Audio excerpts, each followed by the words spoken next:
What's up, guys? It's Ruka here, and Happy New Year! Happy New Year. I'm here with Jerm Oh, and Steve today. We were gonna have more people come, but technical and scheduling issues. People may or may not come, but for now, it's just the three of us. So we said we're just gonna wing it, do whatever, and it is time now oh, for our annual year-end wrap-up. Got a lot to talk about. A lot happened this year. Just thinking back on it, it feels like time went by so fast and yet so much happened. It's a whirlwind. sure did. It was a great year for music. Like there was I actually don't have anything bad to say about this year when it comes to music. All right. Well, all right then. With that being said, let's get right into our year in review, at least according to Spotify Wrapped, which I know Steve let me know that technically Spotify Wrapped only accounts for January to October. I find it Yep. weird that they don't somehow account for November and December, Nope. but what can you do, I guess? And the thing that sucks is that November is usually like the month that I listen to the most. So Mm. so I don't get those stats in. That's why I was so confused when I looked that up earlier this year. When for last year's stats, I'm like, why didn't some of these songs or whatever make my list? It's because I listened to all of them in November and December, and they didn't count. And they don't count anyways because they just don't count November, December from even the previous years. That is so weird. I only gotta imagine though that like for some people, if they're like, cause usually around like November, December is when they start playing holiday music. You gotta wonder if some people like if they listen to like Christmas music on Spotify or stuff during that time period, if that would affect any of their rankings in the Spotify Wrapped. I don't know. I For me, don't it know. wouldn't. Would not I at all. I definitely wouldn't want that in my my my my stats, I should say. Like all the Mariah Carey enthusiasts can turn in their grave over that, but I honestly wouldn't want that in my stats history. And if it even though it is like if I use like Last FM and like subscribe to their service and Oh, get all their stats for it, not worth it. Like I will sleep soundly without knowing half these Christmas songs are not in my records, All according to right. Spotify anyway. All right, all right. Well, let's start with mine. So, mine for the most part is fairly I kept it fairly simple. So, since this is like a full year now since I originally got Spotify um back in 2022, so it's been a full year since then. And obviously the minutes compared to the minutes listened from like my first year compared to this past year, my second year, have really ranked up. You can see if you look in my top songs list, the majority of those are from Odd Eye Circle's new album, the only one being Sensitive, which was Lucemble. Obviously Luna dominated this year. We'll talk more about that later. But we've got I we've got some rep for some other girl groups. Obviously, Dreamcatcher had some really good releases this year. Purple Kiss, Idol. what was your big G Idol song Ooh, this year? So, I'm curious because like they were also in like my history or my top artists, I believe. Uh, for me, it was their English song "I Do," oh, released with I Do was really good. I did really it's like that. very good. Yeah. I forget what's the name of that. Adarashi Gakko's under them. It's 88 Rising. That's Oh what that yeah, is. 88 Yeah. Rising. Yeah. No, yeah, I've heard a couple of their stuff too because also BB, who is a solo singer, she's released a couple stuff with them before and it's really, really good. Yep. But yeah, I'd say for Idol, it was probably either that I Do or their latest album that came out, I Feel. I really liked that album. Yep. Like, obviously, Queen Card, iconic in its own right, but the B-sides? Card. Yeah. Holy cow, the B-sides for it were so good. Like, Lucid and All Night were just such a vibe. And then Paradise? Paradise was also Mhm. really, really good. I really liked that. But yeah, also really ramping it up this past year was me making just a ton of different playlists, a lot of them relating to like D&D/TRPG character concepts and ideas that I have because I love doing that. I love like when I have an idea for a character, even if I haven't played them yet, I like having music that like I can sort of associate them with because it kind of helps me build them up in my head a little bit. So like if I ever do get the chance to play them, I'll have kind of a blueprint that I can work with of like, okay, what's the base for this character? What's this vibe? What are they about? What music goes with them that I can associate their whole deal with? I loved doing that. Oh And yeah. oh, okay, one more thing. It's not up on here, but I'll pull it up on my phone. I did also do a Receptify for like the final month Oh, of last Recidify. year at like literally December 31st, like the very end of the year. And I just want to read to you guys the top 10 tracks that I got for this year. So, going from the bottom to the top, Star Train Ruby solo version, which is from Oshinoko. Mhm. Uh Mugendai Mu Type, Mugen My World, which we'll talk about them in a bit. The Carol 3.0 English version by Artemis, which was their Christmas carol. Keha by Heejin, which was the intro track to her album. It was so good. Star Train again, but this time the Memcho solo version. Then Show and Goddess by Ado back to back. Kami Ito Awase by Binaria. That was on one of my playlists that I made, and I really like that. Weekender Girl, which is a Hatsune Miku song, and it was another playlist. And this is the top one that surprised me. Drama by aespa. Oh, it's a good song. It is. It is really good. And I wanted to talk about it too because, like, a couple years back, I actually talked about it on the 48 Talk channel with them during one of their year end wrap ups. I told them that due to kind of a weird experience that I had being, like, introduced to one of their songs, I wasn't really jamming with aespa as much early on. But like a lot of their later stuff, I noticed I started to gravitate towards, and Drama was really the tipping point that set me just like deep diving more into them. Like I literally went on a deep dive, checking out their stuff, learning about their lore, because obviously if you've seen any of the other groups that I really like, I am attracted to lore and storylines in groups. Right. And yeah, I've grown a soft spot for them now.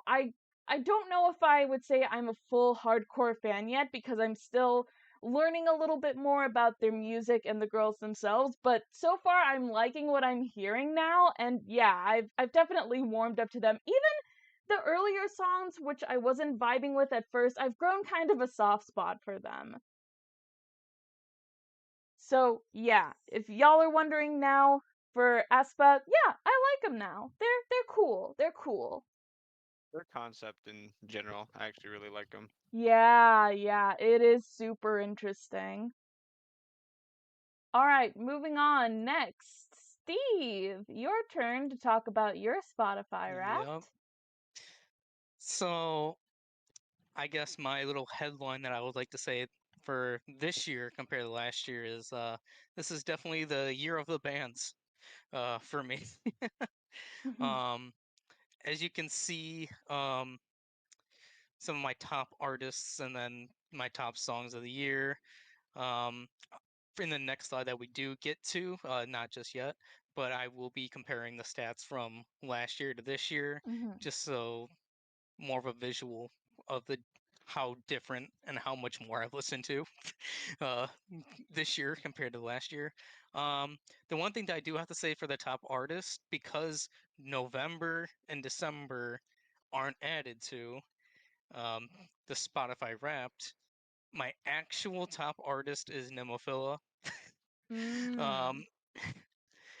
um, and not Bandmate. Bandmate would be number two. Um, so there's that. But as you can just see, based on that top five, you can tell the kind of vibe that I was listening to this year. More band heavy. Obviously, Bish is not in a band, but they're punk And idol, he'll and then always they, hold a special place in yep, your top five. Of course. Always. of course. And then number five, Broken by the Stream. I I they're got to pretty listen good. to more of their music this year. And I just saw before we were recording this when I was talking to Ruka, apparently Broken by the Scream is going to be having a live in some convention in LA on the 6th. Of this month. Yes, in 3 days. That's Oh. so lame. That's so lame. That's not enough So, time. like, and I'm just like, man, really? Ah, That's the kind of but like cruddy thing about these like when they announce tours. It's usually like a month away. Like they'll announce it, and I'm like, oh, that's Right. not. um, then my top genre is idol rock, which I do have to say something about that is that that top genre is a lie. It's a lie. I do idol. It does make sense. Idol rock being like one of my top genres makes absolute sense, but it should not be number one because of the stupidity of how Spotify genreifies stuff. So my number one should actually be either Japanese hard rock or Japanese rock, Japanese metal, Mhm. Mhm. because my because Bandmade, Nemophila, and Love Bites are included into Idol Rock when they're not idols. So it makes absolutely no sense why Hmm. they're listed as that. And that's why Idol Rock is number one, because as you can see, those three are my top five, and they were some of my most listened to artists of this year. Like I don't argue with Idol Rock being one of my top genres because I do like rock idols and stuff like that. Mhm. But that kind of goes along with alt idols, so I think alt idols should be over J-pop. But oh well. Okay. But anyway, some other stats. This year I listened to roughly 5,913 songs and 1,859 artists. A lot of those come from Discover Weekly. And then I discovered about a minimum of 110 artist groups, and then out of those, 58 were bands. So roughly 50 to 60 of those were bands, actually. Uh, so you can see how it was the year of the bands for me. And then for like newly released or songs that came out this year for like groups that I follow and stuff on Spotify, this is a Spotify thing. Um, there have been 1,076 song. No, actually, that should be 1,000, probably 80, because I didn't count the last 2 days of Mm. 2023. So yeah, that's a lot of songs. All right. And then we can go to the next slide now. Now this is more of the comparison from last year to see how crazy I listened to Spotify this year. So the minutes that I That's listened to last year, I listened to 25,522 more minutes this year. Uh, uh, what is that in day terms? I think that's Uh, like hang 15 on, more days, if I'll I do did the the math. math correctly, if I I'll do the remember. math for you. I Hang am on. not a math expert, so I would not know. Because I did the math a couple times just to. It's almost 18 days. It's 17 and three quarters days, so it's almost 18 days. Let's just Mm. cap it So at 18 days. yeah, and then that's not including November and December. Mm. So the artists listen to, obviously you can see plus 1,598. So Once 1,600 again, more a lot. artists. That's crazy. And then songs listened How do you have to. time? Like, why do you have time? How do you have time? Well, Where's the Okay, at that time? point, you Where's put the music on while you're multitasking, doing other Oh, stuff. see, man, I wish. That's so I this. didn't really That's start getting that's so busy. fun. Yeah. I, di- I didn't really start getting busy with work until June, really. So, Are you allowed to listen with like wireless n- earbuds while you're like at work? nope, No. nope. I mean, in the office I am because I work in the office partially now. Mm. But when I'm actually like on post, I can't have any headphones in or anything. And then I've been working more days since June. So it's kind of slowed down, but it's definitely the first half of the year is when a lot of those stats came out. And then artists discovered, around a minimum of 110. Mm. So yeah, year of the bands for me, 100%. All right. I'm just curious of how next year is going to size up to, Mm. or this year is going to size up to last year because we're in the new year recording this. Right. All right. In terms of like discussing the whole like idol band, rock band debacle, that just reminded me of something kind of semi-related. So you guys have heard of 5 Seconds of Summer? Yeah. Yeah, of There course. was a whole debacle with them about them being like either a boy band or a rock band because people would call them both. I think they have talked about them personally preferring the term rock band, but I just remembered that was a discussion among fans of like whether they should be called a boy band or a rock band. Me, I'm like, I think they're kind of in the middle. They're kind of both. But don't they play instruments though? Well, yeah, I mean, yes, that's So true. they're a But band. so does So One those are the Direction. So does One Direction, dog. They're like the same deal. I'm. It's a universal thing. You can be whatever you want to freaking be. I don't It's- think One Direction plays instruments though. I'm I mean they're all like musically talented, so like they Well, can. okay, yeah, fair. yeah, but for their actual songs, are they actually playing the No, instruments? I suppose not. Mm, Because I'm pretty sure that's 5 Seconds to Summer. I'm pretty sure they actually play their instruments for their yes, songs. yes.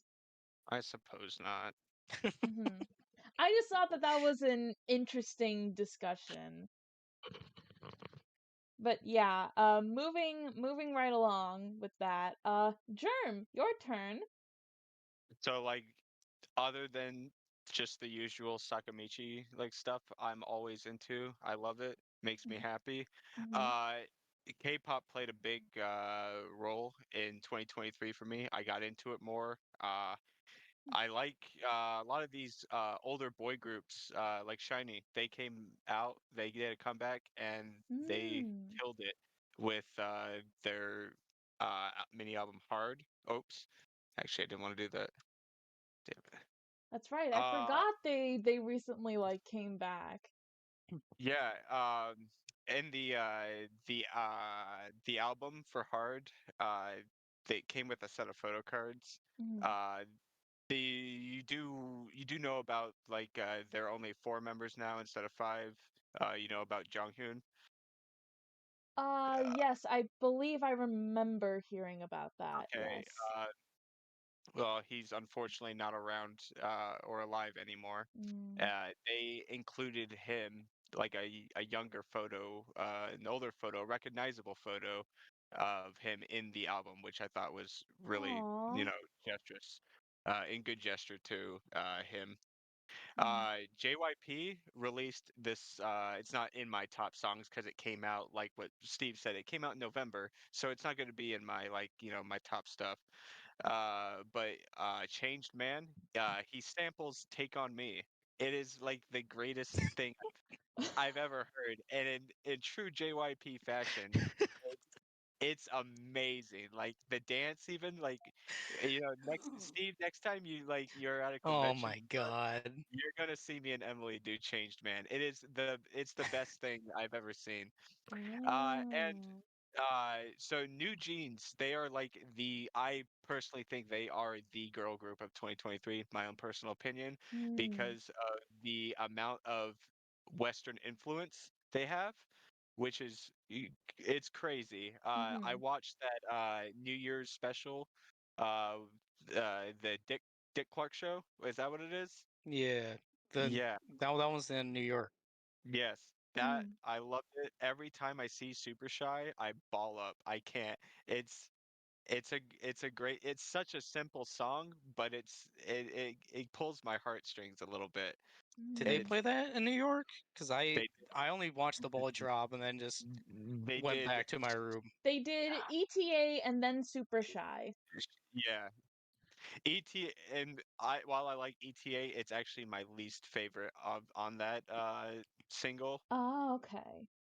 Um, but that whole music video was filmed on an iPhone 14, which is I nuts. remember seeing like ads for that where they showed how they filmed it, and I'm like, that is crazy. That's so I cool.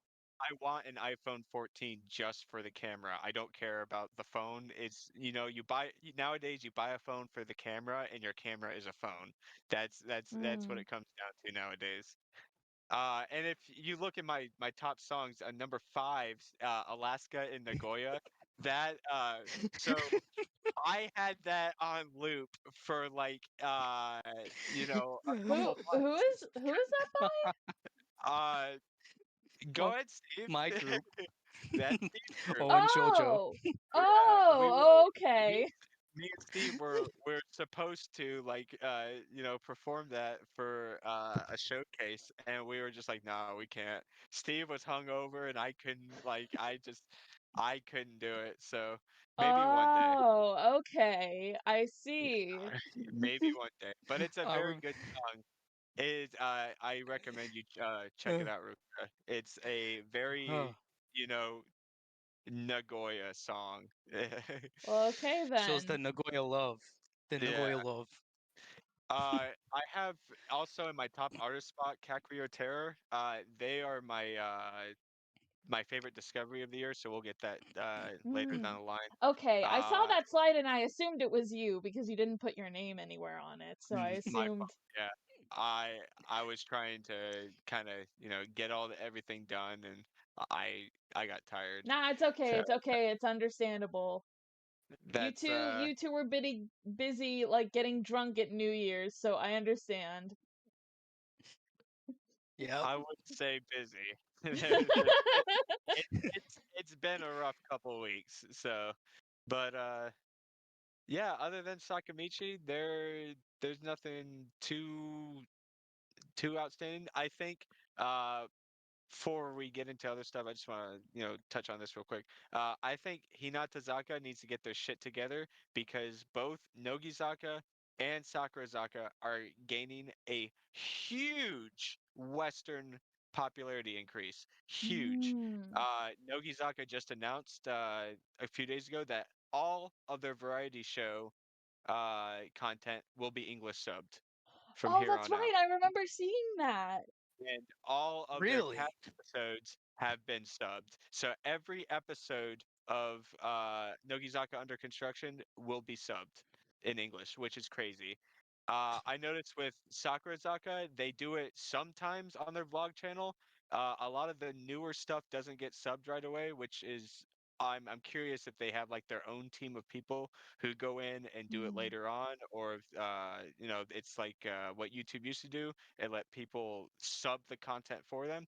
I don't know, but seeing these groups venture into the Western economy, I like that, and I want to Mm-hmm. see more of that. Mm-hmm. I expect the same from Hinata Zaka in like this year, or else I'm really worried because AKB is they're not doing well themselves right now. Mm. Uh, you Nope. know, Hello Project, a lot of their stuff, it's not doing well right now. Uh, Mm. Atsushi's debuting like just debuted two groups this year, one of which I'm expecting very good things from, and the other I'm skeptical about because it feels like a I don't want to call it a Kayaki copy paste, but it low key feels like that. I don't know if you guys ever seen the music video, something I forget what it was called, something Sniper by White Scorpion. Nope. It's Nope. Atsushi's newest group. I'll drop the link in the Discord here If you later. say it's But Kayaki, like I'll definitely give that a listen. Mm. it's I don't want to call it that, but it definitely has like the choreography undertones and the vocals are like so subtle that you're like, okay, this is something, but you don't know what direction it's going to go in yet. You just know it exists, you acknowledge it. You just hope it doesn't like, turn into like other failures. So, I'll Mm. just leave it at No, but yeah, in terms of that discussion, I think them like venturing out to have that like international that. exposure We're is here. definitely like We're here. We're listening to them. We just want them to listen to us because we want to see them here. I want to see them here. right. It's definitely gonna help because like speaking on Hello Project, it's like none of their stuff is on streaming services as far as I'm aware. Apple Music. Yeah, it's like which Apple I Music. think that's crazy. Yeah, like Apple Music, that's about it. iTunes, that's There's about it. there's a Twitter called Is Hello Project on Spotify yet? And yesterday we were on day 999. Hello Project is not on Spotify yet. That was yesterday. We are on day 999. 1000. Day 1000. Hello Project is not on Spotify yet.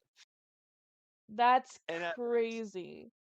And it hurts because there's an actual official Spotify playlist dedicated to Sunku, who is a producer for Hello Project, Uh-huh. and most of it is his stuff, but it's covers from other groups. So these are covers other groups are doing of Hello Project songs. That's why they're on Spotify. So something tells me I don't know like Hmm. the logistics and business and legality behind it, but upfront must have like a contract with Apple to have their stuff exclusively on Hmm. Apple Music or iTunes for like a long period of time. And that was the case for a lot of the Idolmaster stuff. It was under contract, and now we have a good, if not all of every Idolmaster song on Spotify now. Hmm. So Nice. Well, all right then. That'll be good for discussion later actually as we're going to move into some of the recent news that we're just going to go through all of this and talk a little bit about just all of which has been going on. So, first off, we did do a video a while back. If you guys remember, we talked a little bit about, I think it was up to episode 6 or 7 of the Oshinoko anime for season 1. So I figured now we can just talk a little bit more about our overall thoughts on season 1 now that it is finished. We're getting season 2 sometime this year, and we also have confirmation that there is a live action drama coming out. Yeah, I So saw I that. want to talk about our thoughts for it. So I'm excited. I This guess I guess good thing to start would be like where we kind of left off with our previous discussion video.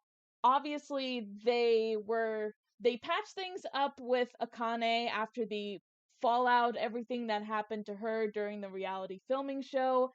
They wrapped that up and we got to see like how dedicated of an actress Akane was to the point that she could like fully mimic Ai's mannerisms and speech, even getting the stars in her eyes, and that just took Aqua aback fully. even to the point that like her just getting a cold read from her research on who I was as a person, her just getting a cold read and outright telling him, based on the way she acted, she probably had a secret kid or two. That's just like, that's insane that she was able to get a cold read from that with her research. And obviously, moving on from that, we have Aqua and Akane pursuing a business romance, if you can call it that. Yep. Like, sort I of. mean, kind of. Yeah. So it's like they played it off at the end of the reality show, like he kissed her, so it's like they're gonna start dating, but it's merely for like business purposes on both of their ends. To make money. It's To to make make money. money. It's all to make money. Everything Hmm. is to make money nowadays. And then You for feel the like last there's couple episodes of season 1 was focused on the official debut of the new Bikomachi. Memcho, who was a member of the reality show, came in as the third and final member of the trio, so we got to see their debut concert, and that whole entire scene of their debut concert, and especially when they were performing the new arranged version of Sainwa B. Just first of all, hearing the new arrangements of all of the good. songs, Awesome. when you compare it to episode 1 and we hear the more retro sounding versions of the songs, and then we hear the new, more modern arrangement, it's like they really encapsulated the sounds of like these two very different eras of idol music, which I Yeah. love that detail. But yeah, like just that entire scene, the way it was animated, the way it was calling back to the first episode, Aqua going all out with the Otage, cheering on the girls, and their reactions to it were priceless. I loved that whole scene.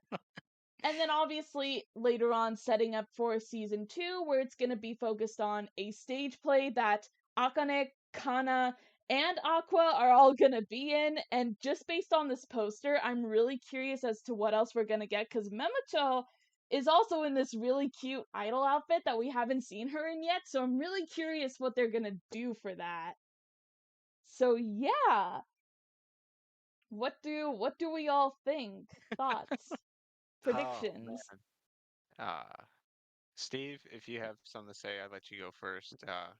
I have nothing but good things to say about this series, even the manga. I do. Like there's Okay, you know, so I only read chapter 41. That's the next chapter going into season 2. Mm. I only read that, the first chapter going into the next season, which is a shame on me because I planned on catching up to the manga before season 2 starts. you already know what's to come because I haven't read that far. I've actually been reading as the English volumes come out, so I have up to Oh, volume yeah, so 4. volume 4 is the where season 1 ends.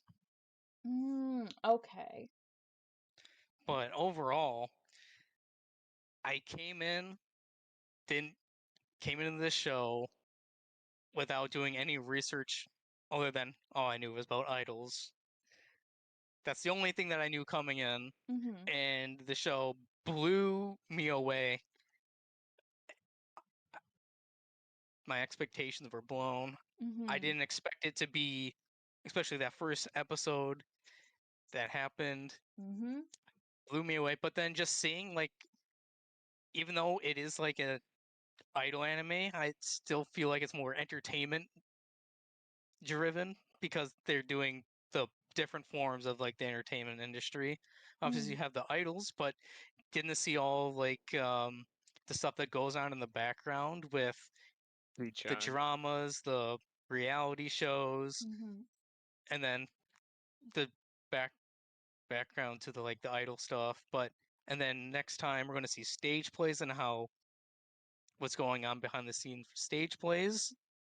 And I don't know what's after that, but I'm It's a fully deep dived dive. and interested. It's a deep dive into like what we don't see in the entertainment industry over there, but animated. It's not like you said, it's not exclusively idol centered.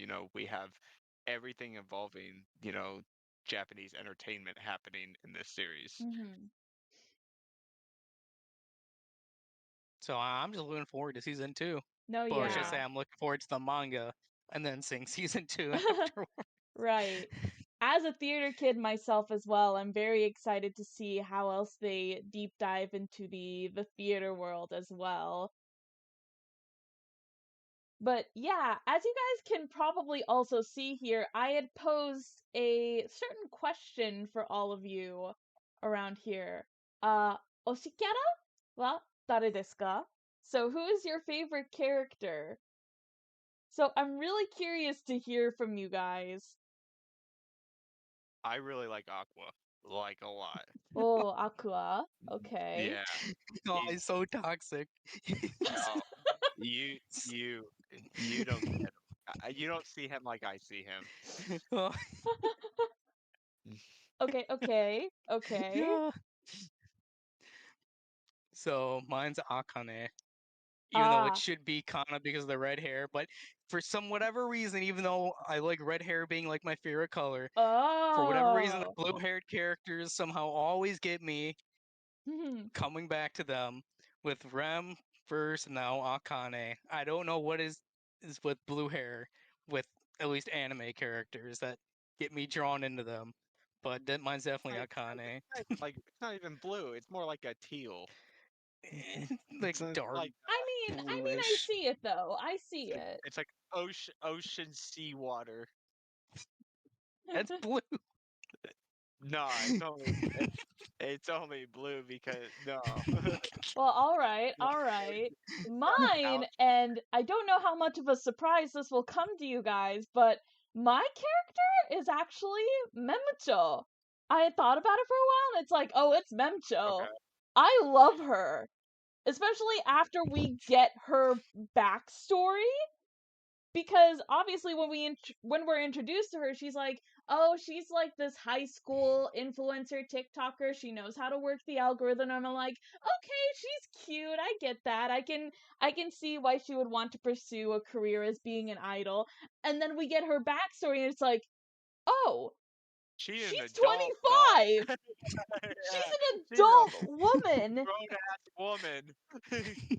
But like getting to learn that and see that like she did want to pursue an idol career, but she stopped because of stuff that was going on in her family, that hit me right in the heart. Like, oh Yeah. my god, I related to that so hard.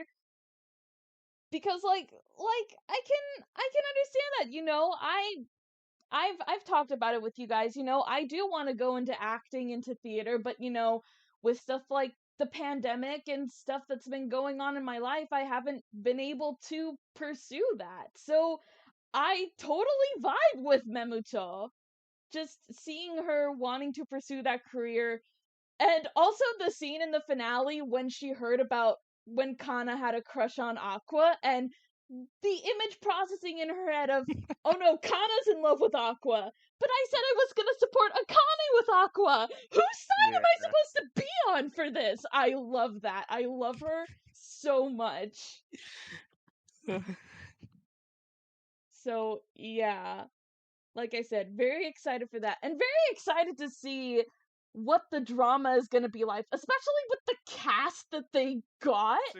Saito, dog. That's exciting. Holy cow, the cast for this is stacked, and I cannot wait to see how they portray these characters. Like Saito Oh, Asuka as yeah. Saito Nagisa as Ruby, Hara Nanoka as Kana. I cannot Uh-huh. wait to see that. I love Nanoka. I This is literally, gonna I be. literally saw this girl for the first time in the movie she was in, Hara Hara Nanoka, which Rena was also in. Mhm. She was like a little kid back then. Now she's like all grown up and she's in all these dramas, and she was the lead in the Suzume anime film. It's like, I'm so proud of this girl. And I'm so excited to see how she portrays Kana.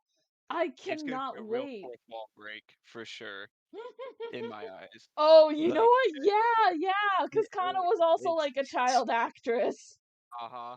That's oh my gosh. Uh-huh. I It's gonna love that. it's so ironic and, almost I don't want to say predictable because that's not entirely true, but ironic more than anything.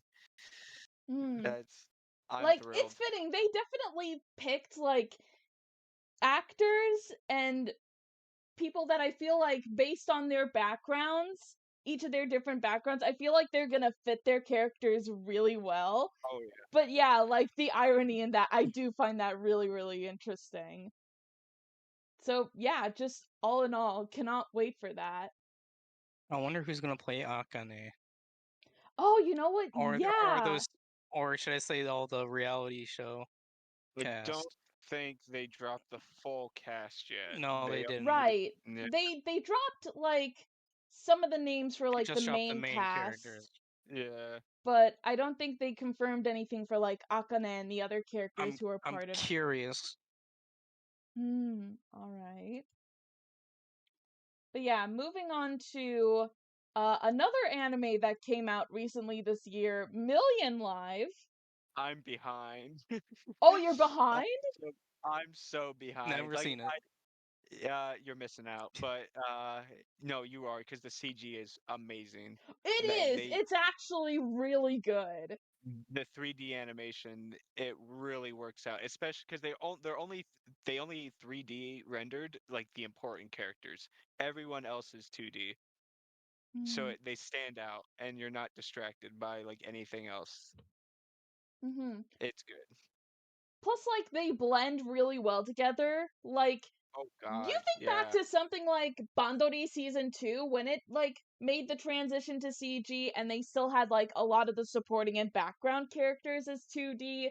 How you could easily tell like it didn't mesh as well together, but Bandori, the animation style that they've like cultivated has really grown and really integrates the 2D and 3D animation a lot better than they did very early on. So I love that, and getting to see it in Million Live as well is just absolutely beautiful. like all the like from what I've seen, like all the little lives and songs. Whenever there's a song, it looks great. And Mm-hmm. if you have epilepsy, I'm sorry because you're missing out. Right, it right. it's stunning. Like I say, I am behind though. Is there 13 episodes in the first season? Is that how many's out right now?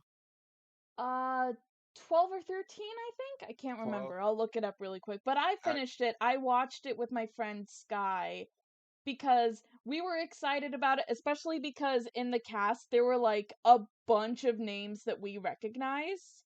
right.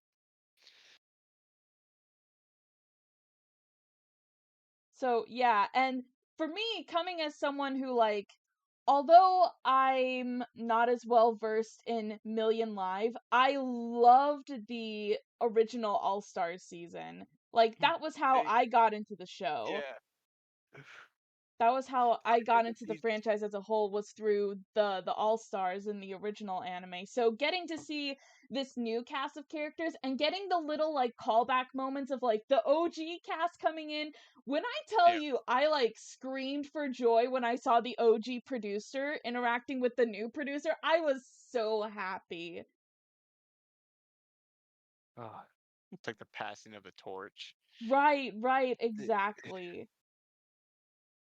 Like, Yeah, I have nothing but good things to say about this series so far, but I do need to catch up. mhm.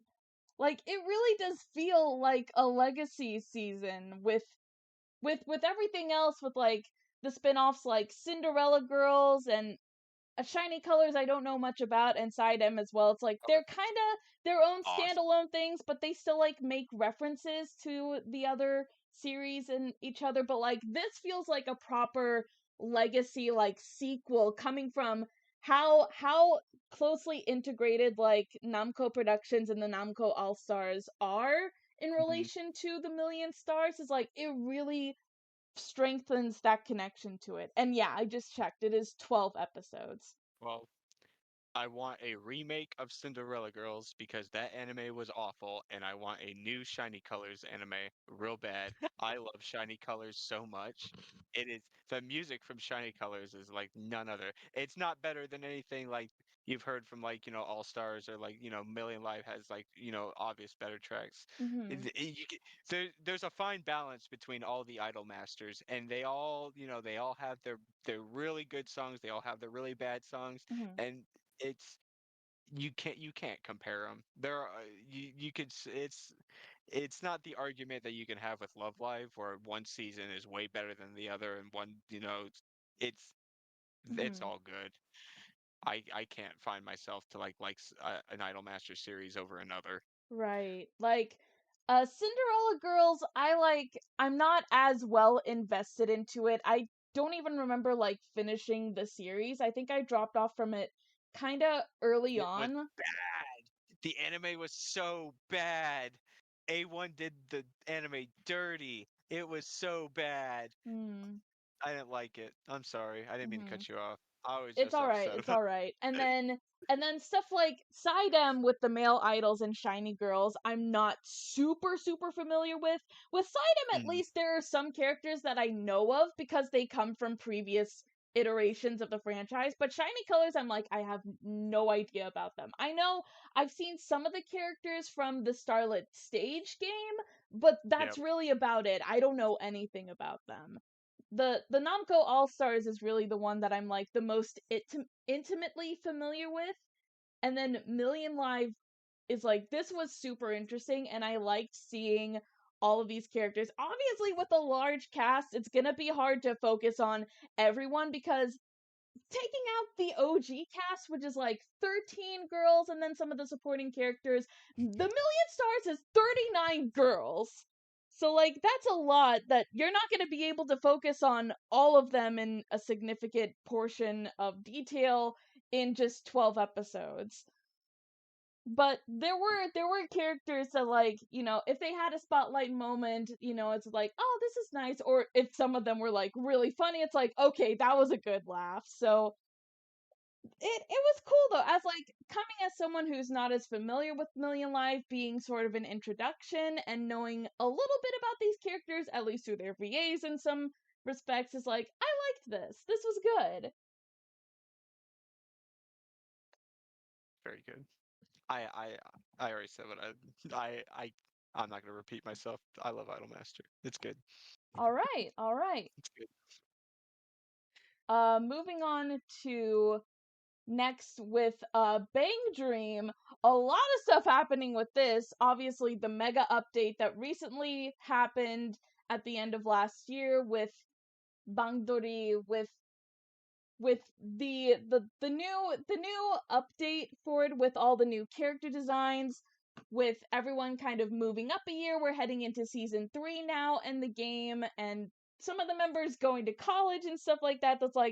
That's so much exciting stuff coming up. But also we have so much excitement for the Japanese server as well, because Amita has come back from her hiatus and they're starting to add her new voice lines to the game, where previously it was muted so we couldn't get to hear Aya's voice, but now they're adding that, and that makes me oh so happy that she's finally back.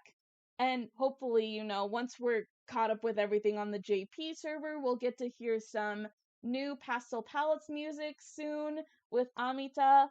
So, yeah, really, really happy about this. You got her driver's license. That is like super respectable, especially in Japan because nobody drives in Japan. Nobody drives.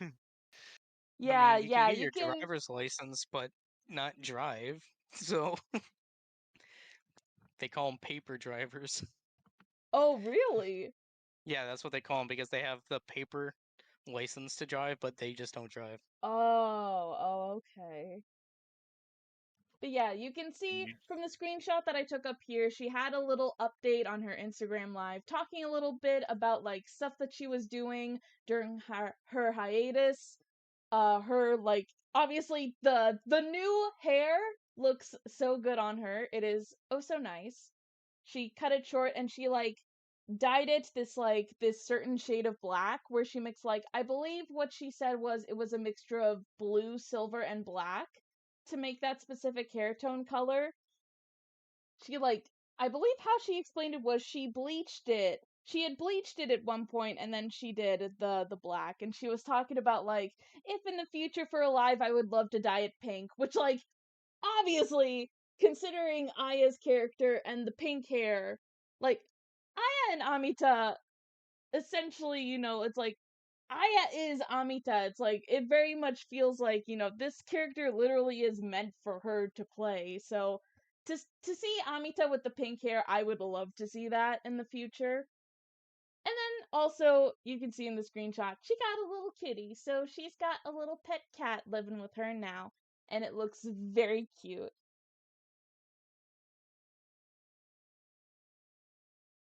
And then, in conjunction with that as well, in terms of some Bandori updates, we also have the 10th newest live band.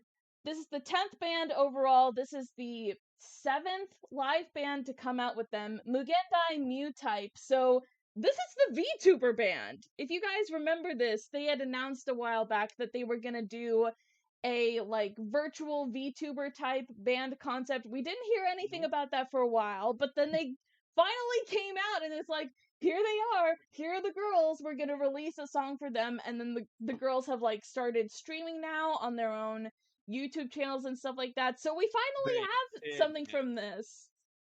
They're not. Are they really? No, it's true. It's true. There's like a whole playlist on their channel for like some of the girls, like their introduction videos, their covers. They've been streaming stuff where they like been doing like just talking live, singing, karaoke streams, gaming with each other, collab streams. It's like, yeah, this is a whole thing that's happening. How do people have time to consume this much media? That is a lot of I content. know. Wow. If you're currently into like Hololive and stuff, I'm so sorry because this is a lot of content. No, this is I mean you obviously have the option to be like, no, I don't care, I don't want to watch that. But like if you're like actually like really into it, oh my God. Right, That, right. no, I'm not condemning or anything. This is actually very cool that this is a thing. But Mhm. wow, I didn't think they'd go that far that quickly because I know that, this virtual idol thing is, becoming it is the new normal. Yeah. Uh so wow. Yeah, it I has been actually just really cool all in all. Seeing Bandori like kind of venturing into like different genres of music and experimenting with stuff like all the time, seeing the new stuff that they've come up with. And even just this year, like we're gonna talk about it more as well, but like we had the Maigo anime, we had the introduction of Abe Musica, which is like, oh my gosh, their whole vibe is like, I love that. I love the gothic rock type vibe and their whole concept and everything. But yeah, now we have VTuber band as well. I'm not surprised. I'm not surprised in the least. man, Mhm. that's actually crazy. Yep. I wanna say, like what Steve says, I'm not surprised, but in a way I am because uh that is a super competitive market. Right, right. It's like it's surprising but also not. I'm curious how long that's going to go for. Right, right. I don't want this to be like interpreted like negatively because I think that's great for like Bang Dream. They already have like a digital and virtual environment, so it works very well for that. Uh I just hope, we don't see anything like this from like AKB or anything. Mm. Didn't they I already do if something they about? Didn't they do like a I don't showroom thing on that? I don't know. Though I haven't I seen swear anything. they did. I swear they had like a virtual. No, I'm pretty sure they do. I think I remember seeing something, a music video or something this year. Really. Yeah, I swear. I I swear of it. legitimately don't remember. Drop it in the chat. I'll watch it later. But like I said, that's awesome for Bang Dream because they already have like the established, it's they already have, a design. It looks great. It really it works well for them. And, that's something awesome that conventions here in the future can use because a lot of these, virtual idols can perform easier and, remotely for, fans of Bang Dream, and that's awesome. Mhm. You already see that kind of stuff at like Miku Expo. You can, last time I was at a big convention, which was Anime Expo 2018, and Bang Dream was just becoming a thing, and it was like that Bang Dream and Fate Grand Order were like the big things, and Mm. I could see which one won. I see which one has, won that, Gotcha Game War. Mm. Good for them. Good for them. I like that. All Any right. luck, Steve? I was gonna say I need to go on a quick water run. I'm gonna go get a new bottle of water. So if you want, I we will. can jump right into the next slide. So, Steve, I will let you intro that and talk about some of the bullet Oh, points I have up on here, but I will be right back. Have to pee. all right. No, Well, if everybody's going, no. I'll wait. I'll wait. I'll wait till Ruka gets back because I don't want to leave you here alone. all I, she'll be fast. So yeah, so we had some major graduations in the 48, 46G scene. Some might say another end of an era. Know how often we use that for every time there's a it's really major disappointing. graduation. Every It's single super time. disappointing. You can't Uh, count how many graduations for AKB. Like I I guess know. that have happened this year because I said there's all I don't, I'll let you go on. I'm gonna But digress here because I this is mean, bullshit. It's absolute horseshit. It is, dude. I'm so mad. Hang on, I'll be right back. I gotta now that All right.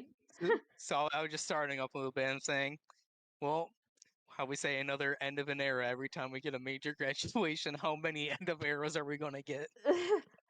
Right, right. So the major one, in my opinion, in my eyes, and Mm, I don't really follow 48, 46G really that much anymore, is the Kashiwagi Yuki graduation announcement.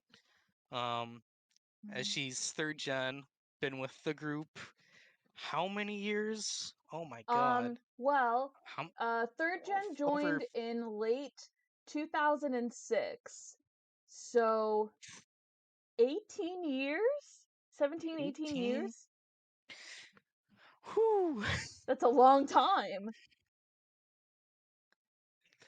Now what I really hope for is that she continues doing her solo route Oh, with no, yeah, I have no doubts on that. I with feel like she the would. whack She would want aesthetic to. that she gained from the whack collabs. Mm, Because Can You Walk With Me, I still thought was a that was fantastic really song by her, and good.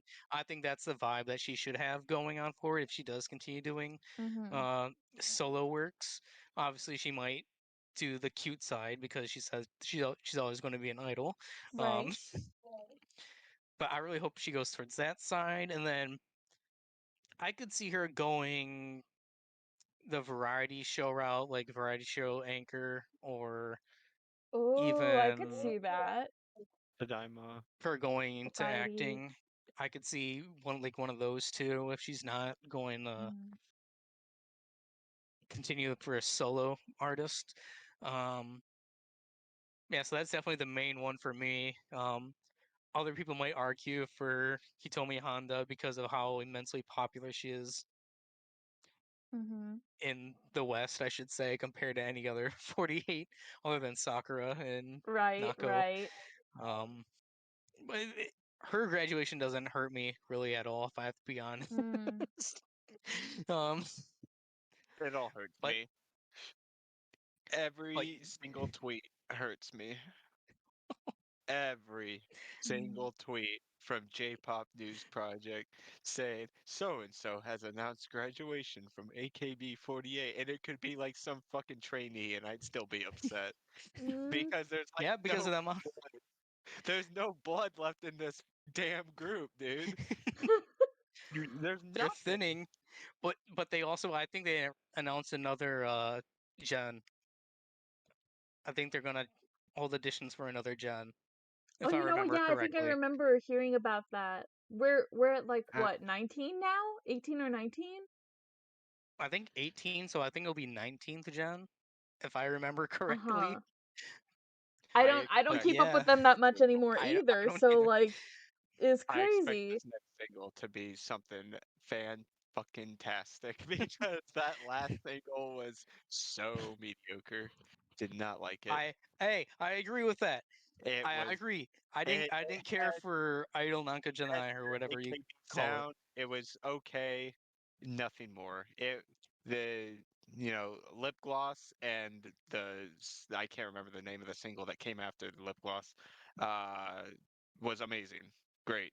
AKB Oh, those classic. demo. Yeah, Com- Dostimo was fantastic. Loved it. Oh, I yeah. Dude, completely agree. I could bust down and do the chorus right now and it's so good. Mhm, Uh mhm. but I want to say Nana Okada winning, AKB48 dying. Uh, Hey, we my still heart gotta go on this other bullet point that we have in here. The dissolution of the teams. bullshit. Right. Oh, Because we Bullshit. didn't talk about that. right. What's the point? What's No. I saw Team 8 live at Anime Expo. It was amazing. And they had some of the most no.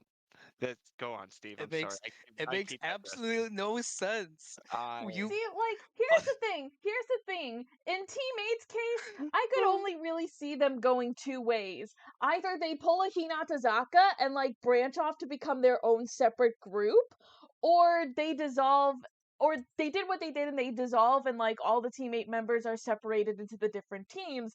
Either way, that's fine. But getting rid of the team structure that you've had literally since the beginning for almost 20 years now. And it, like part of the teams as well is to help like differentiate the members because like with each of the teams, they have their own different stages at the theater. It's a different combination of Mhm. members, yep. yada yada yada. What the heck are you gonna do now? Because now you've just literally taken that away and you're literally Each lumping team all of these had girls into one yep. conglomerate. There's no personality. Each team had their own, Right? focus, their That own too! theme, That their own. too! It's I Hey, that's a management problem again. I blame And and they're not with AK shit anymore, so blame or or Sony. or Velociraptor or whatever the heck their new company name is. Well, I don't know that, but I know that they did sign with they signed with a major label. They got away from King. Uh, what is it? What label did they go to? Because it's I don't big. remember. Oh, they're not with King anymore. No, No. No. it's a big label. A lot of like famous. I can look this up You have maybe. Google at your hands, dog. Like I don't. Let's see. That would be on Velociraptor. their Idol Nanka, I think, for information, Mm. right? Oh, Oak they're Lady. under Universal Music. Universal Universal. Music. Okay. You saw That's Jurassic like Park. that is like the biggest music label in Japan, I think. Um, but so I don't know if it's because they're under Universal Music now, but I thought that since they changed to Universal Music, that their music had gotten better For than two it was sing- in the past. for two singles. Yeah, for two singles, but I don't know if this is definitely a management's fault. And then also a new thing that we don't have on here is Mion isn't the GM anymore, the Sokantoku anymore. Oh, she's not? She no, she gave it to Narumi. Oh, Narumi! She handed it down to Narumi. Oh! I just saw that in the other Discord that we're is Jerm getting something? Is he getting But yeah, so Mion's not the Sokantoku anymore. So Oh! but then again, the Sokantoku position doesn't really matter anyways anymore because all the other 48 groups are doing their own thing. Hmm. But oh, AKB's management company, what are you doing? What are you doing? Oh, Huh. Y'all remember NGT? I wonder what they're up to nowadays. what group? What? NGT. Oh yeah. Are we allowed to talk about them?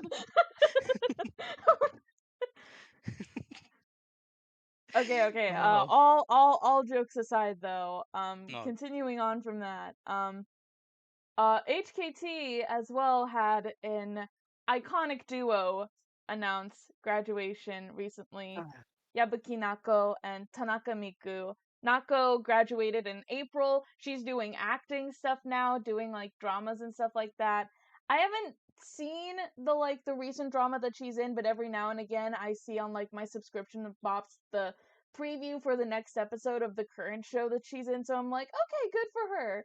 And then Tanaka Miku recently, very recently actually, in December, graduated. So yeah, those two, literally like seeing them as like little kids and seeing how much that they've both grown up at this point is just like so wild to think. I Yeah. know that Nako was in like among panelists with a reality show, a dating reality show. I forgot what show it is on. It was on Netflix. It came out recently. But know Oh. that Nako was part of the panelists for that. I'm just like, hold on a second. Is Yeah, that who Nako's been doing a lot of like was MC panel stuff. Like her and Hitomi have done some stuff together for like K-pop related stuff because obviously Eyes One and stuff.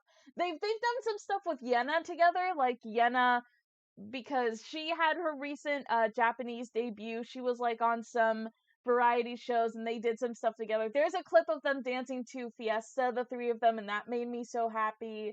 I saw a clip of, I can't remember if it's a Japanese or a Korean variety show, but there was a show recently where Yena and Nako were together and the two of them were like just taking a Yo, what? trip, I heard doing Yenna. stuff together.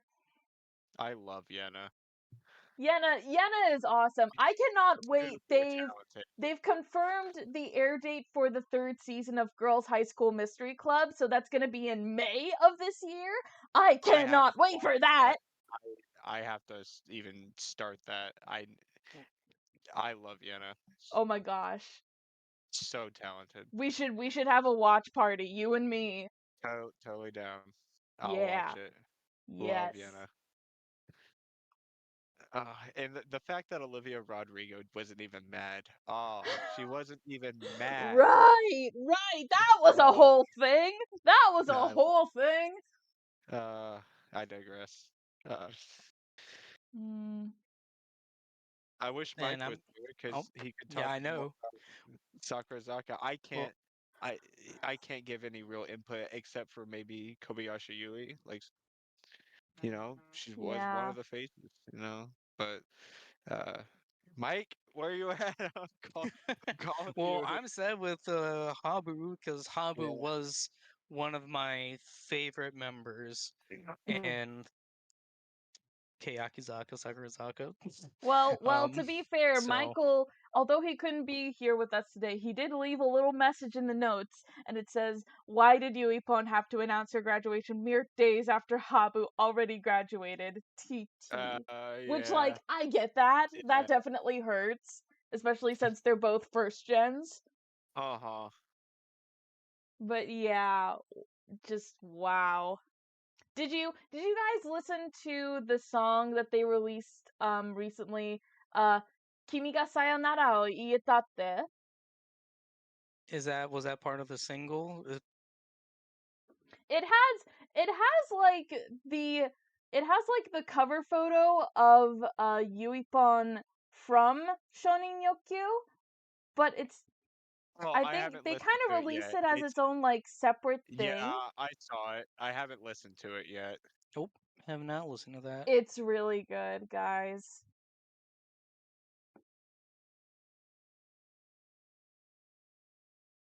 So yeah, I'm trying to think how many first gen members are there left now? No, Uh, I could look this up I really know quick. Koike I is was still in the gonna say, group. I'm pretty sure uh, Uemu is still in the group. yes. Let me check. I So that's can look this two up. right off the bat.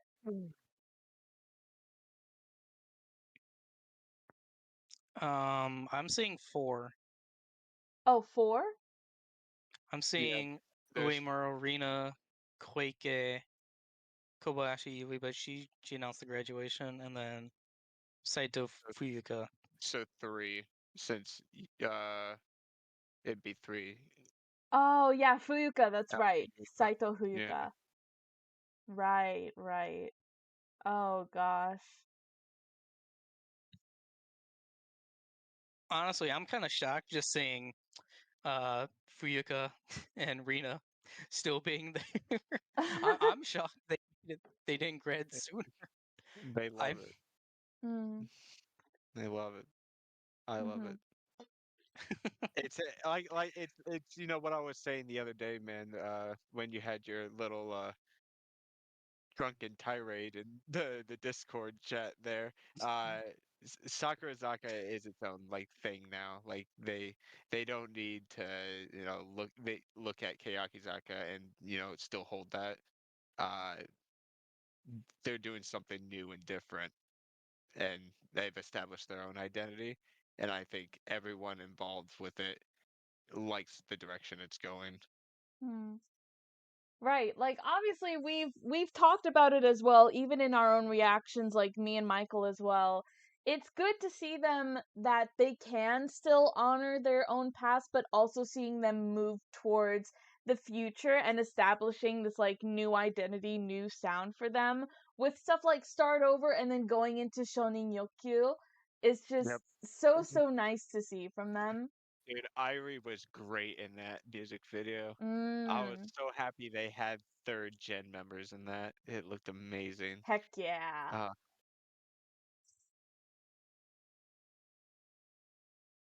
Yep, yeah. it's definitely interesting just overall seeing the different direction that all these groups are going in. If only Hinatazaka would like figure it out. It only took Nogizaka like fucking what is it? They've been around for almost 10 years, Um, a little over 10 years. over 10 years. I think Over it's 12. I think 2012. For some uh-huh. reason I kept thinking like 2015, but that was like Keyakizaka. Yeah, over 10 years, and they have a Western audience. Right. So that we're going somewhere. Mhm, It just mhm. takes time and money, lots of money. Well, all right. We brought it up just a little bit earlier, but now let's talk about Okada Nana go and do the dang thing. Winning Released a solo album on their birthday, no less, by the way. And having birthday. personally worked on the album, having written the songs herself themselves. Oh my gosh, that as well too. Nana came out as non-binary, which is like Yeah, good for them first off. I love that for them. I love that Nana is just getting to like express and explore more of Yes, there you go. Yeah. There you go, Jerm. That's just awesome. And then Icon. getting to hear the songs off the album and like listening to the lyrics and what all the songs mean, how Nana is expressing themselves through the music and the lyrics of like talking about their own turmoils and everything that they felt throughout this time period since leaving AKB is just like No, not leaving. Forcefully let go. getting fired. Right. That's right. Thank you for correcting me. Yeah, I'm sorry. Right. That I whole felt like debacle. they were done dirty on that. You know. Mhm. But yeah, like just seeing their growth has been amazing. Like even from the album covers you can tell them just representing like they're like the standard, the typical idol image of like her and her long hair, which like a lot of us grew up or like we saw that side of them like very early on in their career, seeing that like very typical, the Majime girl type image Mhm. with them, but then seeing how they grew and changed from that, cutting their hair short, acting a little bit more tomboyish, being very open about like, exploring their own sexuality or their mental health, their eating disorder. Through that one documentary, Steve, you and I talked about that in a whole video on its Yeah, own. And then we everything sure that did. happened 5 years ago with the Sutori Rika incident that they spoke up about and their regrets on that years later, and how much they have changed as a person is just it really is wild to see the journey that they have gone on and how they've come out of that on the other side, and seeing that represented through this album is is absolutely awesome for It's them. good.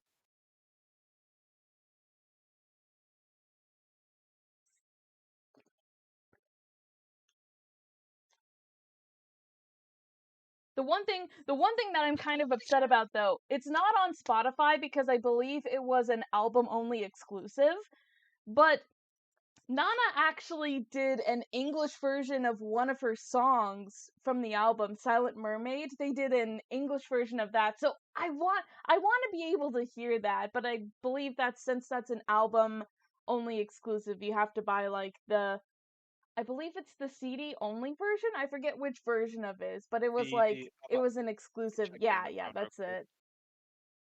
So Let me see how much it is I on would Amazon. love to hear that version of the song because it's fully in English and I want to hear how that sounds. But yeah, other than that, just oh, I'm just so happy for them. No. Oh God. I'm seeing how much the album is on Amazon. It's on Spotify. That's how I listen to it. But no, yeah, Amazon.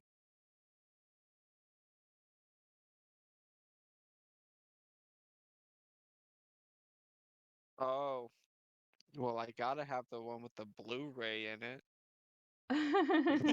It's got the music video. It's Oh like man, 40. the music video. Oh my Yeah, gosh. We want to talk about that? it was, it was, it was something. Mhm. That was amazing. Oh, never mind. I can't get that version. So, like, the stupid thing about Amazon Japan is there's certain things that they will ship to the US, but there's also certain things that will only be shipped to like a 7-Eleven or something. I'm like, this is stupid. Oh. Have you ever tried like CD Japan? I think I've ordered a couple different I things from CD Japan. I haven't. I've had like pretty okay luck with Amazon Japan. That's just what I've always Ah, used for like okay, okay. DVDs and Blu-rays. But there's certain versions like that have like special posters or like photo card like fancy stuff that I can't get because I have to use like Tenso if I like really want to do it. Mhm. But if I might as well just buy directly from their website and use Tenso. So it's a little sketchy. I hate it. Mhm. It really is. It shouldn't be this complicated, but it is. Certain J-pop like websites won't even ship the Tenso. It's annoying. Mhm.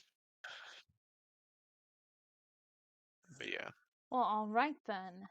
I guess we can move on. Michael did provide us with a slide talking about some of the international performances that Sakurazaka had this year. So, starting from July, Sakurazaka had 3 overseas performances in 2 different continents. So, the first one was Paris, France, and then they Crazy. had performances in Malaysia and the Philippines.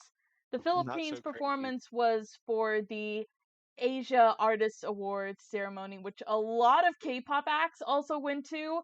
So, Hmm. seeing the interactions with like some of the Sakurazaka members and certain K-pop groups like Stacy, Oh, a lot Dreamcatcher. of TikTok collabs. Oh my Yeah, dude, the TikTok gosh, collabs were crazy. that I made love me them. so happy. Oh, watching them do the choreography to like each other's like, Right, songs, right. it was really cool. Mhm. I thought the bar was set high when they did like a Stacy collab, but I was like, oh man, they did it with Dreamcatcher too. Dreamcatcher. That's like, yeah, that was Mhm. cool. You know that like the universe would have imploded if they met La Seraphim and just Sakura and the Sakurazaka Yeah, members together. yeah, People would have lost their shit if that yeah. happened. I agree. Oh my gosh. But yeah, so Michael left some notes for here as well. So France, they performed on July 15th. Malaysia performance was August 18th through the 20th, which was a couple days close to my birthday. And then the Philippines performance was December 14th. I I need haven't to get gotten my the chance to passport. see it yet, but I really want to check out the group's vlog of them in Paris just because like It's cool. mm, It's cool. I think I've seen like 1 or 2 clips of like Run and Tenchan together walking around. So yeah, I need to get on that. But yeah, it's just we were talking about it earlier, but again, just so good seeing them like actually branching out to like go to these international performances and do them for like the overseas fans. Somewhere in America, like I will sell all of my trading cards just to go one day. I don't Oh my care. gosh. I don't care. I would One love to go day. see them live in the future if ever the chance arises. It's their overall stage presence is, in my personal opinion, it's just unmatched, you know. It's a good feeling. I'm just fanboying here. No, no, Steve, it's Steve saw me understandable. bawl my eyes out when we saw Nano at I this did. the other I was crying. I thought that was like, the like peak of my uh concerts. Then imagine like something like this, I'd probably have a heart attack and die. I Mhm. would. And Steve ain't doing CPR on me. I know him. Nope. He's gonna leave Emma's me gonna with have to do that. no. Uh, All right. If you guys want, we can skip ahead to Steve's section on Bish Oh, actually. is that I gotta mute for a second real quick, but I will be right back. okay? So, unfortunately, oh, hurts me so much. My favorite group, Bish, has now officially disbanded. officially, officially, like Yep. officially, officially, officially. Like super official, mega official, no more Bish. Bish is done. No more Bish. Well, But technically there is a it, predecessor to Bish, but they're not really that good. But in any case, I don't think anyone could fill the shoes of what these girls no, did. no, not Like, even, not yeah, even close. like this They is will. they've done some unspeakable things. Like, like you can agree there. Yeah, but I remember back because it was back in uh the new year for Kohaku when they were there for the 2021 going into 2022 Kohaku Hmm. when they that's when they announced that they were going to disband. Hmm. And I didn't expect it. I mean, I'm kind of happy it kind of like was a lot longer of a disbandment than it was before. But yeah, I say this is an end of an era, especially when it comes to the alt idol scene. Um, because Bish was just so massive and a massive influence to the underground idols and Chica idols, well, alt idols, the alt idol scene in general. Just so losing Bish, it hurts. So they officially disbanded on June 29th after their Tokyo Dome concert. So they got to play in Tokyo Dome before they disbanded, before AKB got back. I'm sorry, that was that Yeah. was a stray towards AKB. I'm sorry. No, I'm not. Um, but but I kind of stole this excerpt from the Whack Wiki because I was too lazy to look up what each You're member too was gonna lazy to do. paraphrase. So I know that Aina, she is still doing like her solo career. I believe she was in a stage play Hmm. recently because she released an album not under her name but as like a pseudonym for like the character that she was playing as. I still put it as Aina that she Hmm. released the album. What does this Um, mean, person of culture? I'm what? I'm reading this like Oh, Momoko Gumi Company would transfer to Watanabe Oh, you know Entertainment and what? would Yeah. person of culture. so I know that Momoko, she's like an artist because she Okay. um are a novelist because she wrote a novel like a year or so ago. So I would assume Oh. that she's going more or less that route. Uh, Chihiro, I would believe is well. They said she's going to be continuing with Scent. She hasn't released anything as far as I know. Then Ling Ling, she's more or less pursuing like more of like the fashion industry, making clothes. Um, So and she's then got like, expensive clothes basically that I'm gonna see on like maybe Mercari. not expensive clothes, more like trendy clothes. I wouldn't say Hmm. expensive. So like ACDC rag like collabs, I, stuff like I that. don't probably not. She's probably just gonna be making like designer clothes or something. I don't know. Okay, I'm curious, man. You know this stuff. I'm asking questions. You And don't then help me then the with it. big one that's already had like an impact on what they're doing is that is Achan Hashiasme Atsuko because she is a TV personality anchoring that stuff. She actually anchors with an AKB member for one of the shows. Oh. Uh, Do what's I was gonna say, do you remember which member or? I can get because it's always in the spoiler shows in the No AKB No Life Discord. Oh, okay. Um, oh, that's all New Year's stuff. Uh, let's see, what's the show called? Uh, has a monster. Uh, is there a name of this show? Can I just say, by the way, It because the quote that you added at the Mirai bottom, Monster. Mirai Monster. Oh, Yeah, okay. so she co-hosts with My God. Um. Oh my God.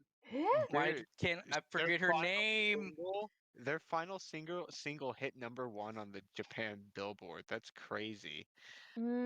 But Mm. yeah, she's TV personality anchor along with an AKB member and then two other guys. And then their final single was "Bye Bye Show," and I had to get a quote from that song, the "Hora anani chisai na ai ga okiku natta." So Yeah, I was gonna say I'm with like, that, oh, this is like completely like side note tangent for me here, but like the tiny I turning into like them quoting that and it becoming like an uppercase or something like that. That just reminds me of Diva because I think Diva had that exact same thing happen to them or like they played it off like that, a similar thing, but yeah, I think that's cute. well, that whole entire song in general is just them and their feelings towards their fans, saying Mhm. like how they're so happy and generous that they were able to grow up alongside their fans. And so I would just recommend listening to the song. They do have the Japanese lyrics on Spotify and Mm. also on YouTube as well. But for YouTube, that music video is an homage to their first music video that they ever released, uh, Hoshiga Matataku Naru, Mm. which is it's an homage to that. But yeah, I definitely recommend listening to that song of how grateful they are to their fans.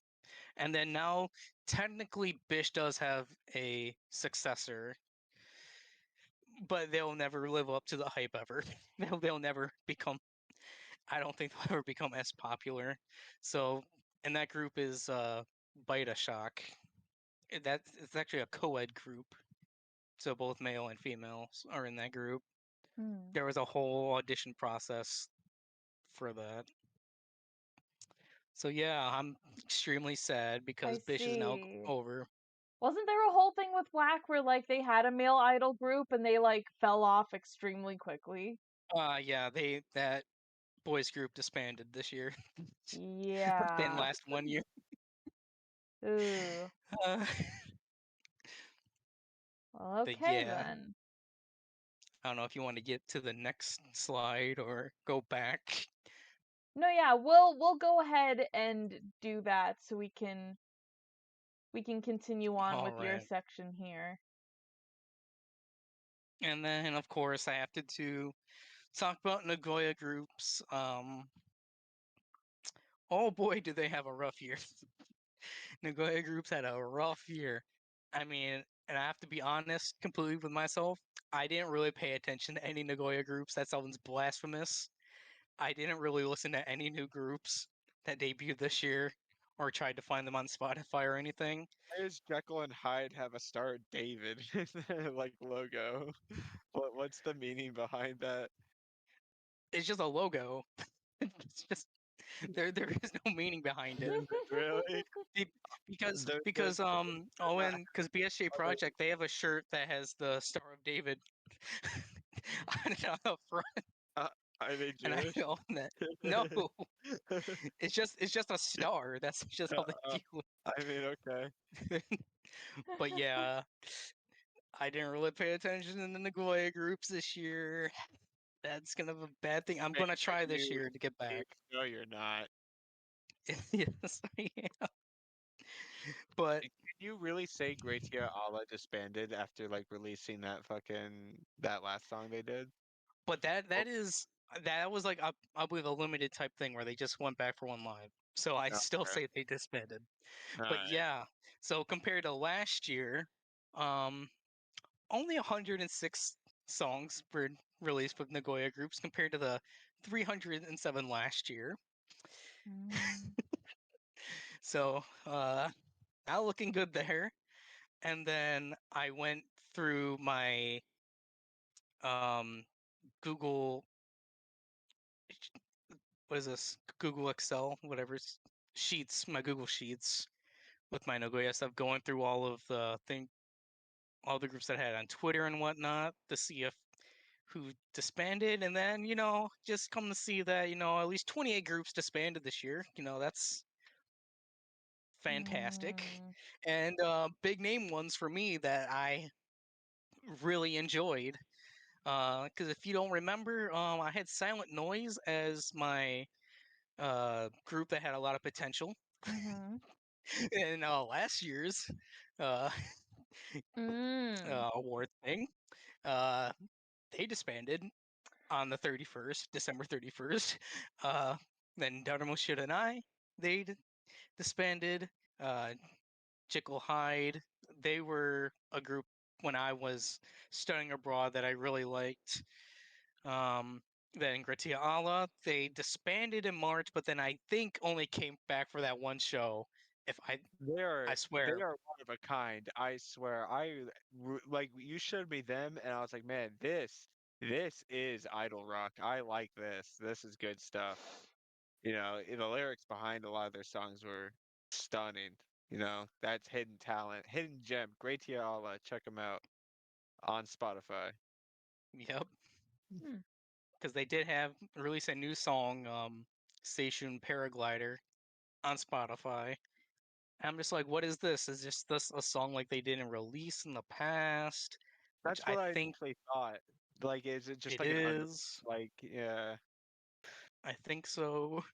man, that's such a bummer. That was like And they were definitely one of my bucket list groups to go see. and yeah, and Gritial is on the bottom right here. They're the group on the bottom right. Yeah. Um, Hmm. and then obviously like because I follow my Japanese friends on Twitter and everything, so I still get to keep up to what like they're following and stuff. So like Mhm. some of these groups I know that they liked as well, like Atama no Nakawa 8-bit. They used to like them, and then Kirameki Amfarento, this group that my former senpai was in, and then also Takashi Kira was in after she left AKB. They Oh. also so what happened there for Kirameki Amfarento, and then also oh geez, what is the other group? Oh, their sister group. So they both disbanded and then made new groups. The same They members? disbanded.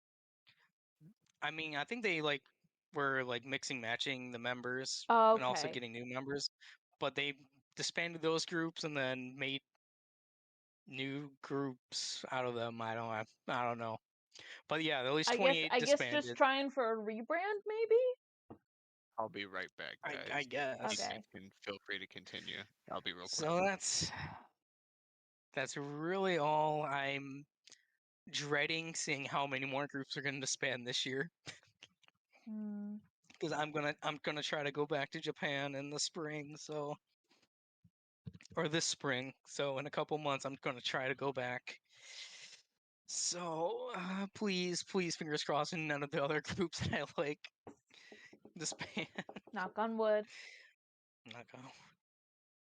Yep. So I had to just do a Nagoya group thing because I didn't know where else to put it, like these two, because this is a different structure we had since last year. Right, right. But yeah, in that case, moving back up a little bit. So, a lot happened in the past year with Luna since everything that went down with BBC. Who, by the way, Blackberry no longer have any artists under them. They had like one other girl group and like a soloist, and they both left, so they don't have any other artists. I don't know if they like canceled the Boy of the Month slash Boy Luna project that they were apparently trying to push for, but like it kept going like on and off again. It was always like one of those things whispered in the wind where you would hear about, but nothing would ever come of it. It's just they just need to stop. They're still trying all this legal bullshit, trying to blacklist Luna and stop them from doing activities and just stop. At this point, it's getting pathetic. But yeah, the Luna girls are winning, and we orbits, who are now going by many different names now, because all these different fandoms and different companies that the girls are under, it's just, it makes us so happy because we are getting to see stuff that we've always wanted to see, and some of us we never thought we would see or even think of seeing, but it's here. A case in point, Lucemble as a whole are doing stuff that fans have been begging for the longest time. Actually good line distribution, fair amount of spotlight for each of the members, actually getting to hear Vivi and Gohan sing more than just one or two lines each. And their music is so good. They've only released one album so far, but we know that they're working on their next album, so hopefully it'll come out relatively soon. Eve as well, for now she's just been kind of been vibing but doing her own thing. But she has recently announced that she did join a company and she's preparing her own solo album. And aside from that, she's also been writing music by herself. She wrote a song for Lucemble's debut album, and it was super, super cute. There's an English demo that she sang of it that was released on the group's YouTube channel of the group that she wrote the song with. But it's this whole songwriting, producing group that she was a part of. So that was cool to see. And she also has her own solo YouTube channel. She's only released I think one or two things at this point. I know she did a cover of Jungkook's song 7, and that was really nice. Oh, she did release one other cover. I forgot about that. Yeah, it was closer towards the end of the year, but yeah, she did do something for that. And then just in general, seeing Chu, who knowing everything that she went through and seeing basically just her healing arc through Howl, and seeing her performing live, doing the US tour, and the fan cams of seeing just how much you could see, how much she would just, the energy she exuded on stage. That is someone, she was born to be a singer. She loves being on that stage and singing. It's just there in her blood and in her soul. It was so, so, so, so awesome. And then Artemis. Oh my gosh, Artemis! First off, the members are under the same company as Triple S, which is another new K-pop girl group, and the company that they're under together, Mod House, is CEO'd by Jaden Jung, who was their former creative director. This is the guy who came up with the concept for the Luniverse, the lore. So seeing them go back to that and how they've been taking it so far has me really interested for when we get more full group activities from Artemis, because so far we've just gotten the Carol 3.0, which is really cute, just a cute little Christmas side thing, little bit of a preview as to what the full group is going to be like. Has me so, so, so excited for that. I'm debating on whether or not I want to show this, but there was a YouTuber who made a template for a Luna bingo card that you could fill out with your own predictions. And so me and the two other people who were supposed to come on here earlier today had we had made our own, and we were going to share some of our thoughts and predictions, but since they're not here, I wasn't sure whether or not I wanted to go ahead and show that. So Steve, I assume you're looking at them now, but Yep.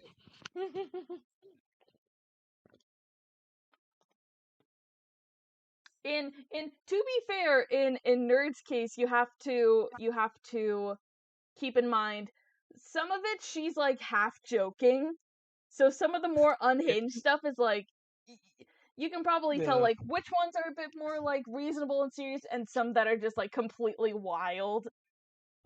Yeah, I see the tax fraud one. Um,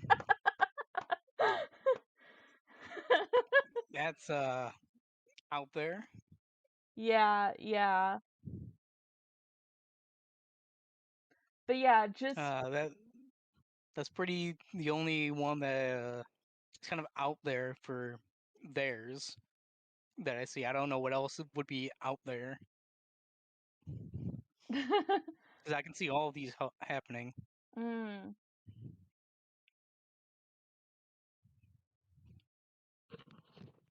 But yeah, I'll say just to like just in general has me so excited for seeing what the rest of the group is going to do. Just like the rest of the Luna girlies, I'm obviously hoping and praying for the day where we do get like a full 12 member like reunion thing, whatever shape or form that takes.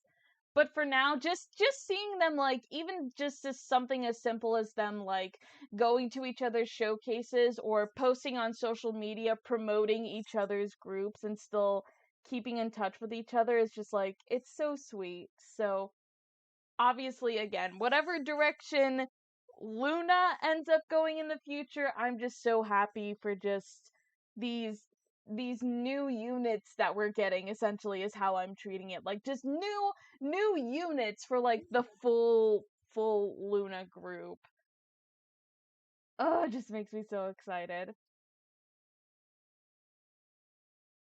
And then lastly, before we move on to the awards section, Dreamcatcher had a very interesting comeback this it was earlier this November. So this technically started in October, and Dreamcatcher once again just being the unconventional queens that they are decided, you know how we're going to promote this comeback? Let's make a full ARG and have the fans play along with this.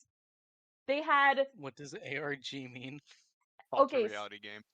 yeah, so an ARG is an alternate reality game. So it's usually sort of a multimedia type online project. There are a lot of different types of ARGs. A lot of them explore like analog horror themes, a lot of the more popular ones, but there are other types too. But it's essentially it's a game in which like the the people can come to they can like see stuff that's going on like with whatever story that the game runner is like crafting in this, and the person who is viewing it can actually like interact with and even influence it. So think something like, for a recent example as well, Welcome Home is another ARG. There is a whole Marble web Hornet. page that people can go and look for like clues and codes to discover other hidden links. There was a whole section where people could like leave messages, and characters from the story like of the fictional show Welcome Home would answer back. It was like it's a whole thing, and there's still like updating it, so the story is still like expanding and growing. But yeah, Dreamcatcher decided to do that with this most recent comeback with the villains comeback versus villains comeback. They had a Twitter account here, which you can see I have screenshotted here. I'll just call them, for simplicity's sake, Arch Enemy, because their Twitter handle is literally just Arch Enemy spelled backwards. They started posting these really cryptic tweets and photos and talking about how they were having gaps in their memory and these weird dreams and a growing obsession with a crown. And it just devolved from there of like them sending out these tweets, all this really creepy stuff that they talked about was happening to them, actually answering comments from fans because fans were actually seeing and interacting with this. Their one and only mutual that you can see that is following them, fans actually went to that account, and when the mutual actually saw that like more people were starting to follow and interact with them, they were just like, what the heck, this is creepy, and privated their account. And Oh. then if that wasn't enough, it goes even further because they go as far as to like not only just like leaving like online codes and stuff like that, they started leaving physical clues. There were like pop-up events and fan cafes that people could actually go to, and they started leaving like physical clues for people to like, essentially like a scavenger hunt. People could find these things and gather these clues together to piece together this information, and then what do we get? OOTD, which shows Dreamcatcher at the center of all of this, seeming to like, they seem to be working for whatever this entity, the crown, is that's drawing people to it, drawing people to obsess and want over the crown, and then sacrificing them, straight up sacrificing them to whatever entity this is. It's so interesting. But Dreamcatcher as well, like based on some of the clues we've gotten, it seems that they're also being influenced by this. So it's like it's this weird thing. It's like, are they like the true evil in this because they're working for this thing, or are they just pawns and they're just playing into this thing's whims, whatever they want? It's so interesting, and I've literally never experienced something like this. I never would have guessed in a million years that we would get an ARG from this group. And at this point now, because with villains starting out, we're gonna get a second part to this following up on this. The other account, which was Arch Enemy's friend, is now like looking for them because Arch Enemy got killed, they got sacrificed. And so they're trying to look for their missing friend and find out what happened to them. I'm so curious to see how this storyline, how this new story for the group is gonna progress. It's just holy cow. That's actually really cool, though. Mm-hmm.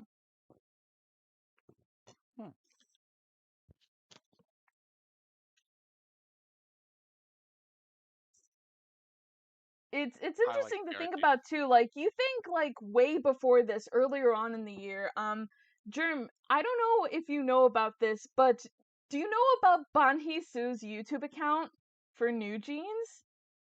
No, I don't actually. So my bias for New Jeans is Hani, so I only really follow like Hani's stuff. But uh, go on. I'm curious Okay, now. okay. Yeah. So you remember the character Banhisu that was shown in Ditto?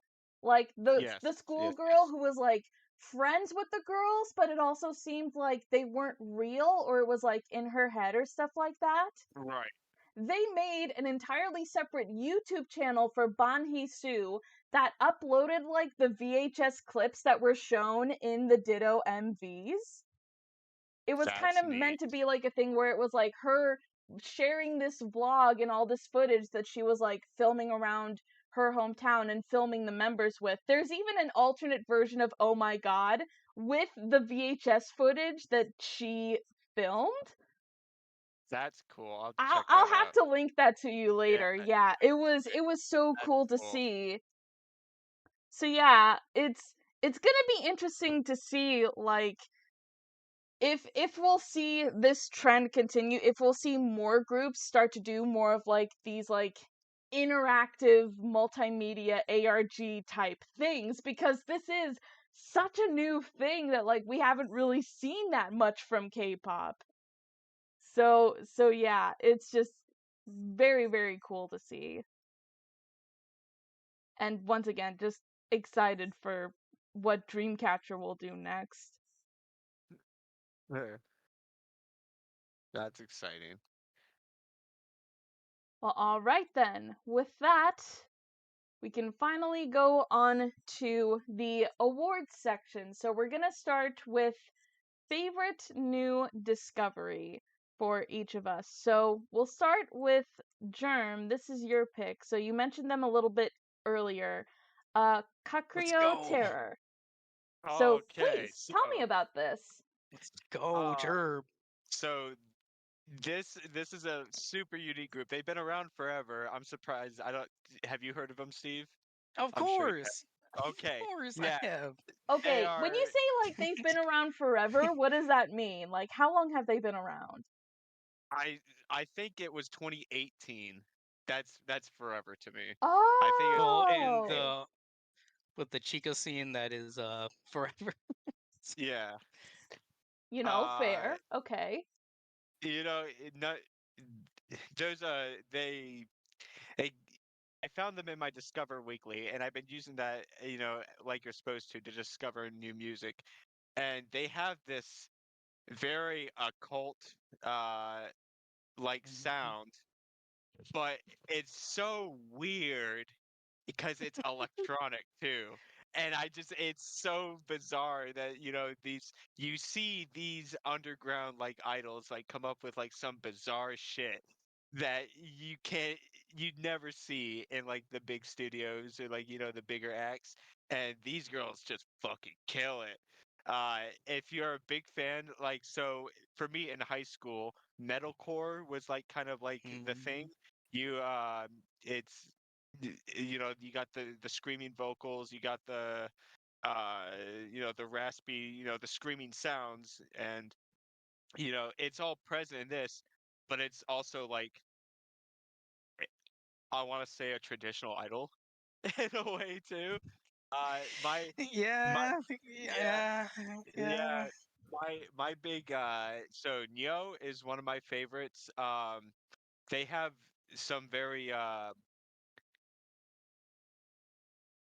risque song names and risque, like, inappropriate album titles. One I can, I can name off the top of my head, but I won't because, for the sake Ah, of uh So ah, like that's something that one. on par with Whack and what I've It's seen from some of their song and something on band par with names. Whack, but you can't compare these girls to Whack, because this is something, that they're doing on their own. I've never heard of Kodomo Mental Records, uh, but a lot of their like acts are kind of like this group.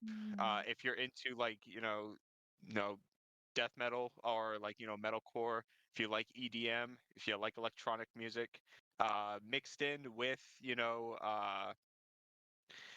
traditional idol undertones, you'll like Kakuyo Terror. Originally named Kakuyo Terror Architect. When I was doing research on this group, I can't. They are like underground. Like there's like I kind of there's little information I couldn't find on, the English side of Google. I was a little lazy on my research with this. So Biscuit, don't scare the piss out of me like that. Hi, Biscuit. Oh goodness. Uh, anyway, yeah. Uh, I was a little lazy with my research here. That's all Um, right. but I do like them. They have expanded members. It's not just three girls anymore. It's Mm. like a whole like, thing. Uh, a lot of their music I don't think is on Spotify. Some of it's missing or some of it's like actually like region locked. Uh, Hmm. that I probably more than I likely don't think have access Derek to. works or has worked with them in the Oh, past. really? Yeah, I'm pretty I sure. wouldn't surprise me because these girls seem to be like right up something that what do you want? You're not getting any more noodles. You Because I got know lucky. Derek It's always talks fine. about Coda Memento a lot, so Uh, if he happens to get some of their merch on his website, I'm down. I have so much Miho stuff to catch up on. Like I feel so bad that I haven't like done anything relating to Miho, but life, shush, life just kicks you in the butt sometimes. Mm. So yeah, that's my favorite discovery. I know some people have like favorite K-pop discoveries. I guess I don't know. I got into so much K-pop this year. Like there's I don't really have a favorite. Mhm. There's a lot of good stuff. Mostly on the New Jeans side, the Seraphims, they're diversifying. Uh, XG, I recently learned that they're not technically K-pop, but Oh, they're called right. Oh X. my gosh, XG. Let's talk about them Yeah, because I really like them too. Because XG is awesome. they're all Japanese members, but all of their songs are in English. And they don't Yeah, really and sound like traditional K-pop either. It's such a unique sound. I love it so much. They're classified as X-pop because a lot of their it's just a different, you know, anything can be interpreted with their music. It's not Oh. exclusive to one like language, I should say. Because of the girls' cultural backgrounds, I feel like it's not or it's necessary that they're not exclusive to one genre. Yeah, that's awesome. I love that. Yeah. I thought that was a really neat point to make there. Good on you. Mhm, mhm. Uh, yeah, found that out yesterday from my girlfriend. That was nice. So yeah, that's it for me. All right. In that case, we'll move on. We'll actually go to mine next since Yelva's not here to talk about his choices. We'll talk about mine next. So on the J-pop side, I got a little bit more into MyGo this time. I I didn't initially check them out at first, but like I was starting to check out more of their music this year, and then with the anime that came out that focused on like the character's story, Yeah. that was that was crazy cuz like so in talking about Bang Dream as a whole, like they've they've had dramatic moments in the past. Like they've always like, with the new bands that came in for like each season, they always like tried something different and trying something new. For season 2, that was like Raise a Squealin', and then Morphonica coming in later. New different types of genres, new different types of characters and struggles each that they're all going through. And so seeing that is cool. And then with MyGo was again a kind of new thing because it was like the initial idea for them is like kind of combining in the 2D and the 3D. So it was kind of like these 2D anime characters interacting with like the 3D world and 3D backgrounds in their music videos, which was very, very cool. And then the anime showed they have a really dramatic backstory. Like, holy cow, this is heavy. And there's still so much to unpack because now we have the introduction of Ave Musica, and they're gonna get their own season because there's still so much going on with like some of the characters on that side with Sakiko and the falling out that she had with like Tomori and the other members of their old band, and everything that's going on with that is just so interesting. It's So my go, can you watch that as a standalone Bang Dream series without watching any prior content, or is it something like you have to have like a general understanding of Bang Dream as a whole before um you can get into my go? Because it's a new series, right? yes, it is a new series. It came out like earlier this past year. Um, I would say that while there are like references to some of the previous bands, I do think that this is a fairly good standalone series. Okay. Like a lot of the focus like is on these new characters and what they're going through. They do have some interactions with some of the other characters and stuff like that, or like names and songs being referenced here and there, but there's nothing like I don't think that there will be anything that'll go completely over your head, or like you Story need to know wise, about this in order to get into this. all I right. would say I would say Interesting. as a standalone, I think this works pretty well if you are new to it. Like, yes, maybe you might lose some of the context for the relationship between certain characters, but I think for the most part, you're gonna be fine watching this. Like, if this is your introduction to Bandori, I think you're gonna be fine with this. Cool. That was my question. I was wondering because Mm-hmm. I see lots of like good things about my go, and I just haven't got into it. They're And they're really good. I only played so much of like the rhythm game, so Mm-hmm, mm-hmm. I have to I know dedicate. that they're coming to the global version of the game later this spring, I believe. There's not a confirmed date yet, but they're adding the MyGo characters to the game, to the global version of the game in spring. They're already in the Japanese version of the game.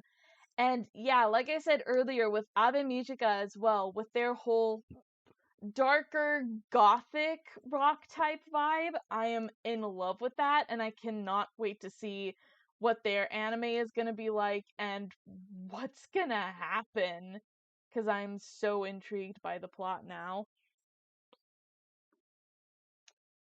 Yeah, that's awesome. And then on the K-pop side, a new group that came out this year that I really like is Kiss of Life.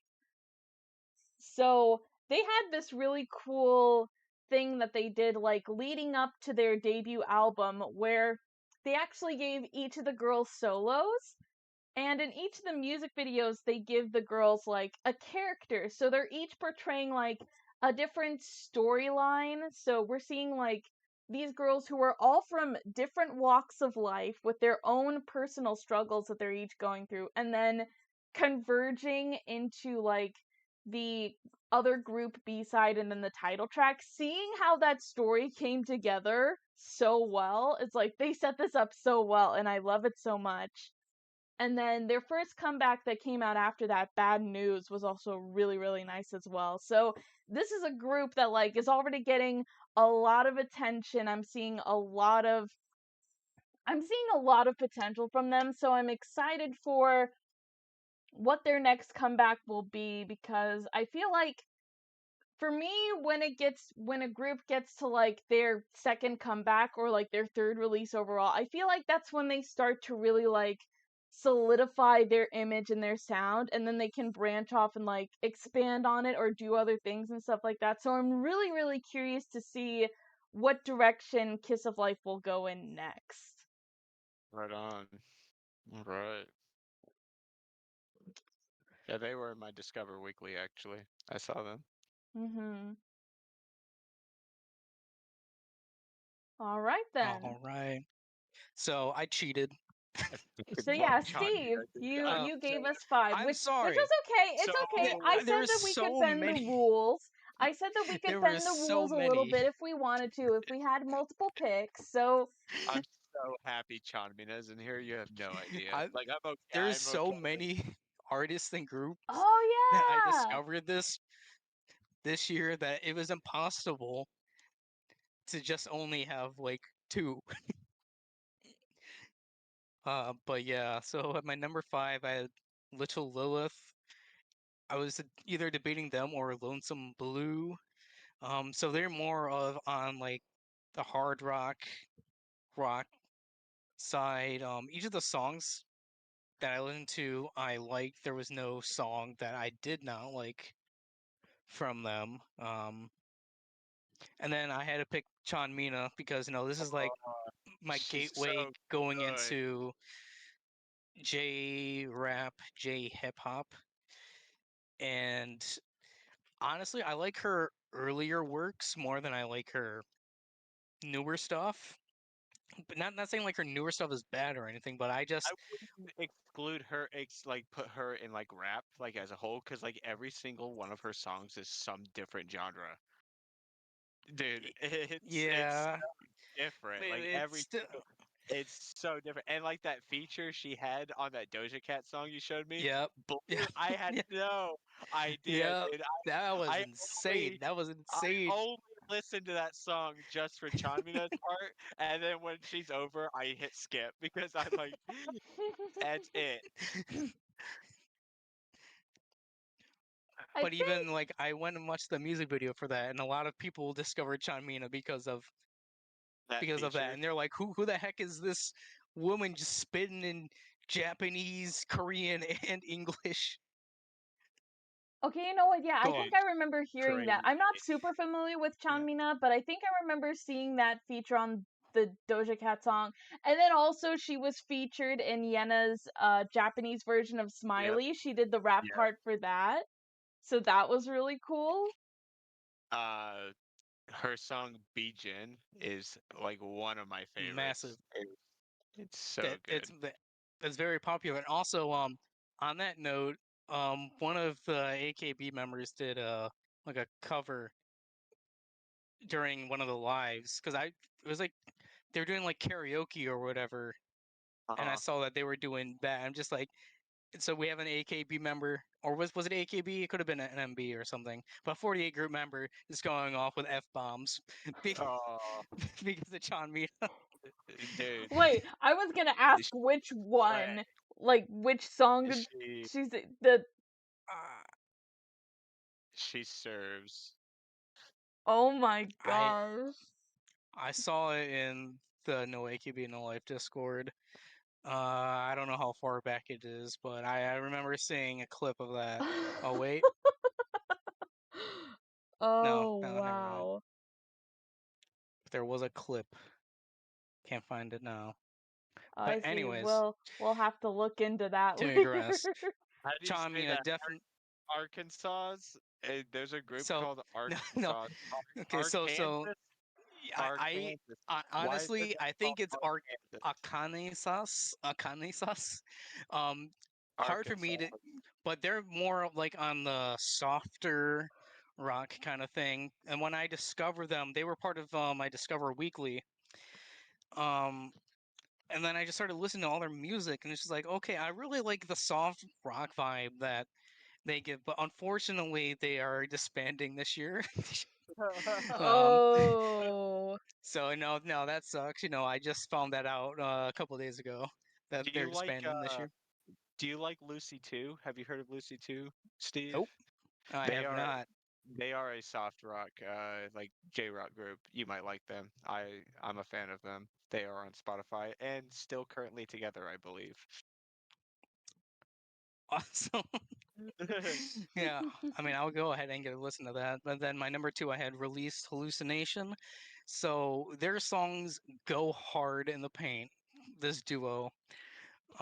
So we have the female there on the left. She's the singer and a composer, and then the dude on the right, he does like the music composition, and I believe the guitar.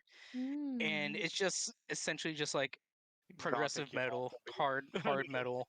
Hard It metal, you just lost me. it just every song just sounds perfect, and they do like the longer like duration of songs, so their songs can go on from like 7-8 minutes Wow.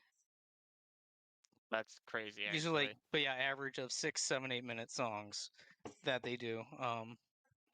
So I would definitely, if you like progressive metal and the harder stuff, I would definitely recommend them.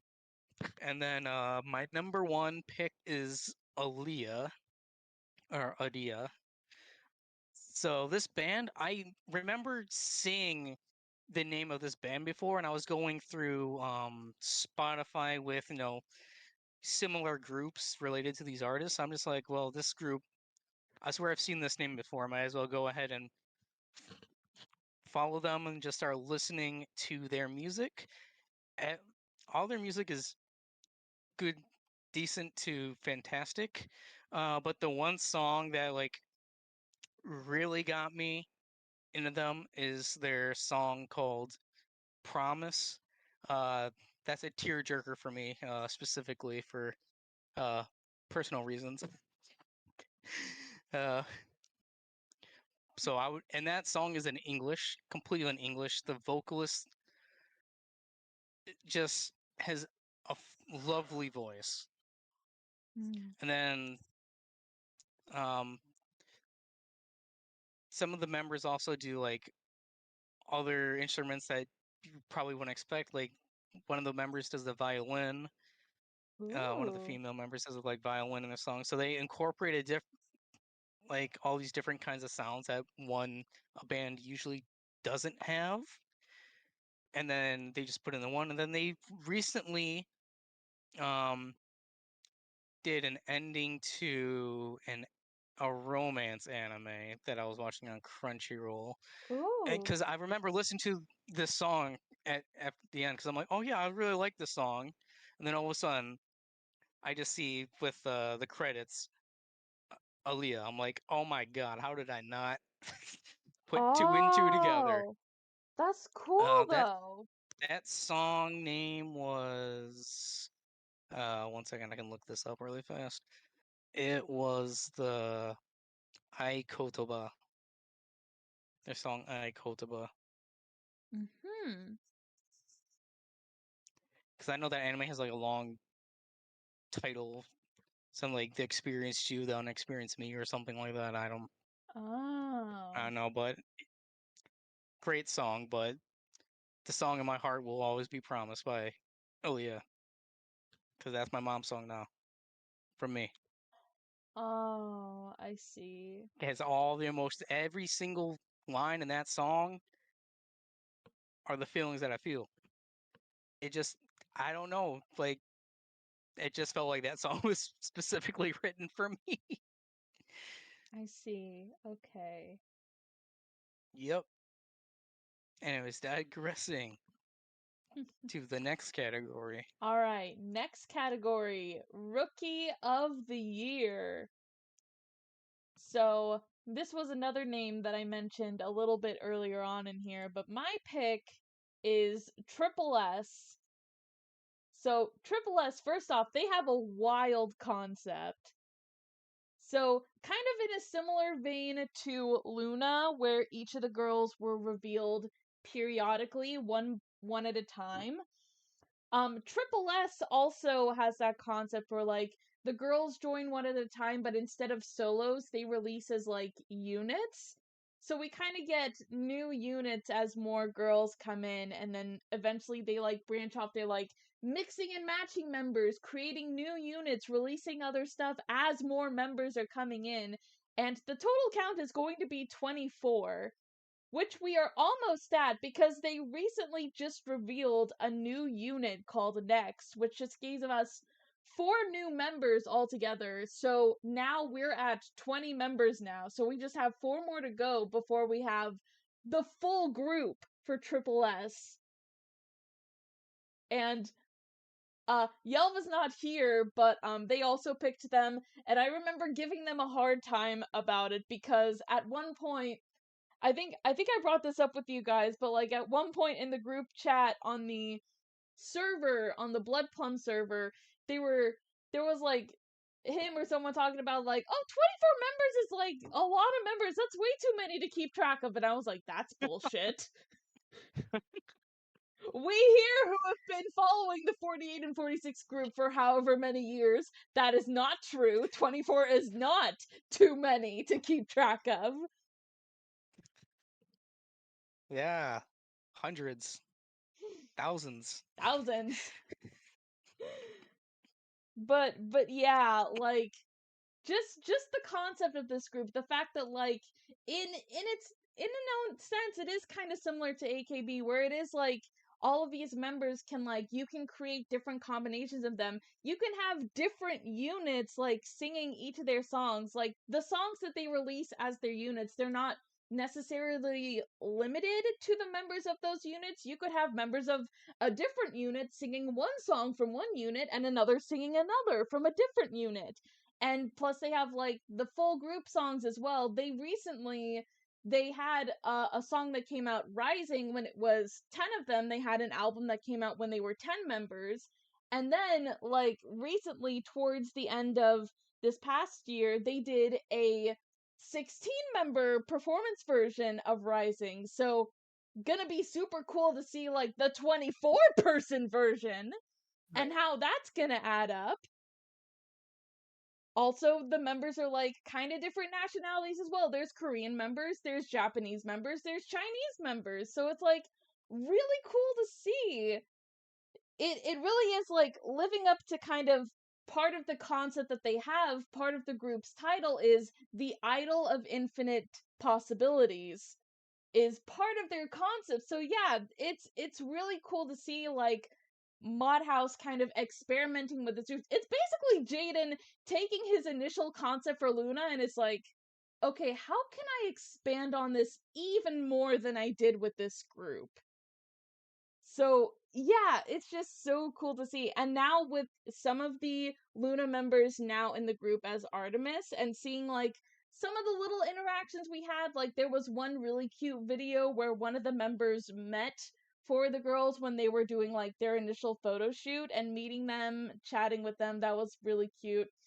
I'm really curious to see you might have seen it if you looked at my bingo boards earlier when you were looking at them on your own, Steve, but I'm kind of hoping I would love to see a collaboration between Artemis and Triple S in any way, shape, or form. Like, several companies have done this before, like SM, for example. They've had like groups like collabing on each other and doing different stuff like that. I would love to see something like that. If we get some of the Triple S members and the Artemis girls, like, I don't care who, I'm still learning about the Triple S members, and they have a variety show going on, which I'm like trying to catch up on. I'm just needing to find time for, and I'm bad at time management. See, time management sucks when you're an adult. We have no Yep. time. Yep. It's terrible. We have no time. We can't do anything we want. I'm still waiting on somebody to sub the damn Kyoko drama that I want to watch so bad, but nobody's got subs for it. So I might Oh, go and just watch it. Just right. context You know, clues. speaking of that drama, even though it wasn't subbed, I did find it and started watching. Like, I watched the first 3 episodes of it because I knew that the actor who's playing Aqua, Sakurai Kaito, and Hara Mhm. Nanoka, who's playing Kana, It- they're yeah. both in Nukarumi no Shokutaku. Yeah. And all I'm gonna say is I'm looking forward to a more wholesome romance between them compared to If you aware of like original what's the word I'm looking for, the the manga. origin manga, yes, if you're familiar with the manga, I wouldn't hold your breath. Wait, for which one? For which one? uh Kyoko's character. Well, yeah. I Yeah, mean, well, I'm aware. I'm like 3 episodes in. I know yeah, that. it's not great. But Yeah, I yeah. I like Saito Kyoko a lot. So I wanted to support No, her by yeah, watching she's that. doing a good job portraying this Yeah. character. Like, her acting is really good. I've praised her acting before and other stuff, but she's Oh just yeah, doing and such a good Borderless, job with Actress. this. Yeah, she's great in both. Yeah. Mhm. But yeah, moving on. I gotta step away again for a sec, but Steve, I'll let you talk about your pick next. Okay, so it was kind of hard picking a rookie of the year because there really wasn't that many groups or bands that actually debuted this year. If I remember correctly, while going through my spreadsheet, there was roughly around 5 or 6. So it's just like, huh, I don't really have that many choices, and Shock was one of them. I'm just like, they're not getting that. Nope. They definitely are But getting Rookie of the Year. out of spite, huh? It's That was not a spite move it's again. not out of That's spite. It's just that the there's spite from this. Printer, It's just the songs that they have released so far aren't are really mid. that good. They're mid. They're just mid. They're not on Bish level. But so I had to pick between Give them time, bud. It'll I take some time. yes, eventually They have to because grow the they're in fan base Bish's because shadows. Yes. a lot of fans like you are like no, and like don't take that Uh, the wrong way, but like there's yeah, I know. people that Because that's how uh, Bish fans were when Bish were first announced. mhm. So I understand that's how it is for Bite Shock. But going back to this reward, there was really only 2 that could choose from. That I felt did pretty well for their first year, and that was Akmio, this group that I picked, and then the other one was Dummy Lou, the one that you showed me. Yeah, he's cool. So I had to pick between those 2, and I ended up picking uh Akmu instead. Um, just none of their songs were bad, so that's a positive. Why I'm saying they're one of my rookies, of the year. Um, then also their sound is slightly different than I was expecting, because they're a four-piece band. They do incorporate the keyboard as well into their songs, based on what the Spotify description um, of what they represent. They said that the band concept is solid pops with a solid sound created by overlapping colors of each member. Um, I guess so. And this is also a co-ed group, so both this band consists of both guys and girls. Then they said like the name comes from the English word awkward and then the French word mieux. I don't know how to pronounce that, but so essentially deliver better music in spite of their awkwardness. Um, Overall, I would definitely recommend people listening to their songs just to at least see what they're about, as this is their first year. Just kind of like how I got to give Bite a Shock some leeway because it is their first year. I'm definitely thinking that this band can definitely grow a lot more within these next couple years as long as they can stick together.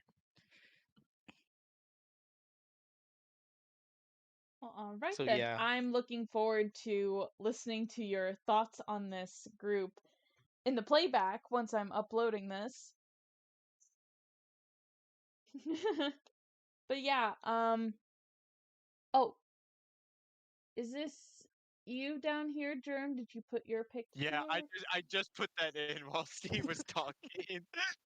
Hey, I was trying to like drag and drop All and right. like make this like look like Oh, but yeah, it's this group. Okay. yeah. Yeah, so forgive the poor quality image I just threw in there. I just literally dragged and dropped that from Google Images just now. Bokuau, Nogizaka's official rival group. Don't confuse that with being Nogizaka being AKB's official rival group. Keep that in mind now. This is they I guess this is like a giant middle finger to Sony. Uh, Sony has like a lot of rights and holdings over Dogizaka's music, and recently they came out with their version of um, Seifuku no Mannequin. Um, Yes. and if you've been watching Produce 101, that because of that uh, episode, that song went back up in the Japan's Billboard charts. Oh, cool. So they covered the song. They did the music video shot for shot like the original Yep, Nogizaka yep, music video, yep. and it looked great, and I really like it. Their music I would compare. Uh, I don't because they are their own entity, so I can't really say uh that their music is a lot like Like they're the doing kind of Sakamoto their Studios. own thing outside It of just sounds them recreating Nogizaka stuff. yeah, and it sounds you can't really put a like a sound to it. It sounds really good. It's very Mm. peaceful. Um Everyone is extremely talented in my opinion. I'm still learning all their names. This is a group I really like to get into for 2024. Um and kind of see where it goes from here. I don't know what could I, there's nothing else to say. My favorite part about when these new groups debut is they always like upload like these like 5 episode documentary series, like the behind the scenes and like how the group Mm. is auditioned and all that stuff. I really like watching all that stuff.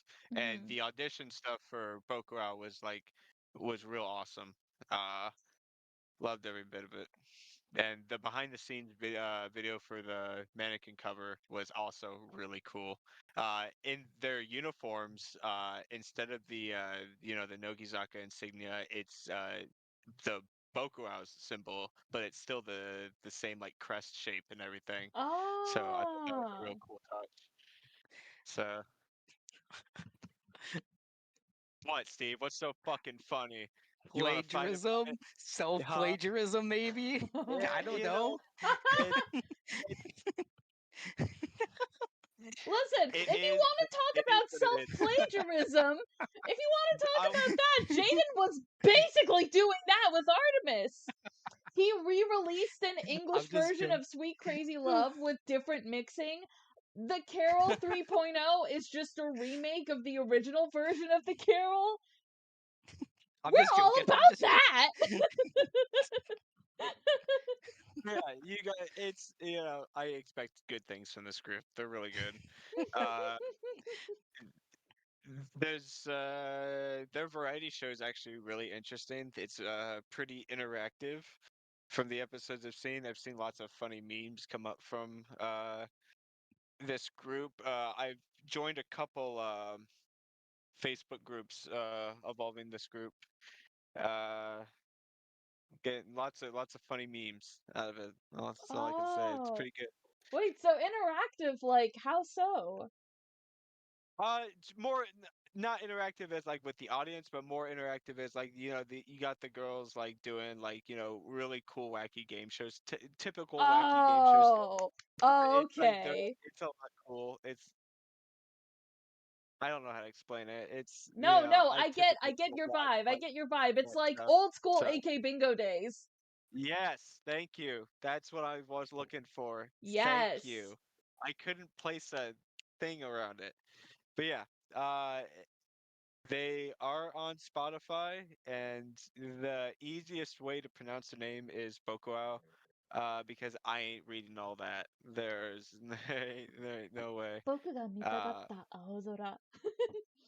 yeah, I ain't reading all that.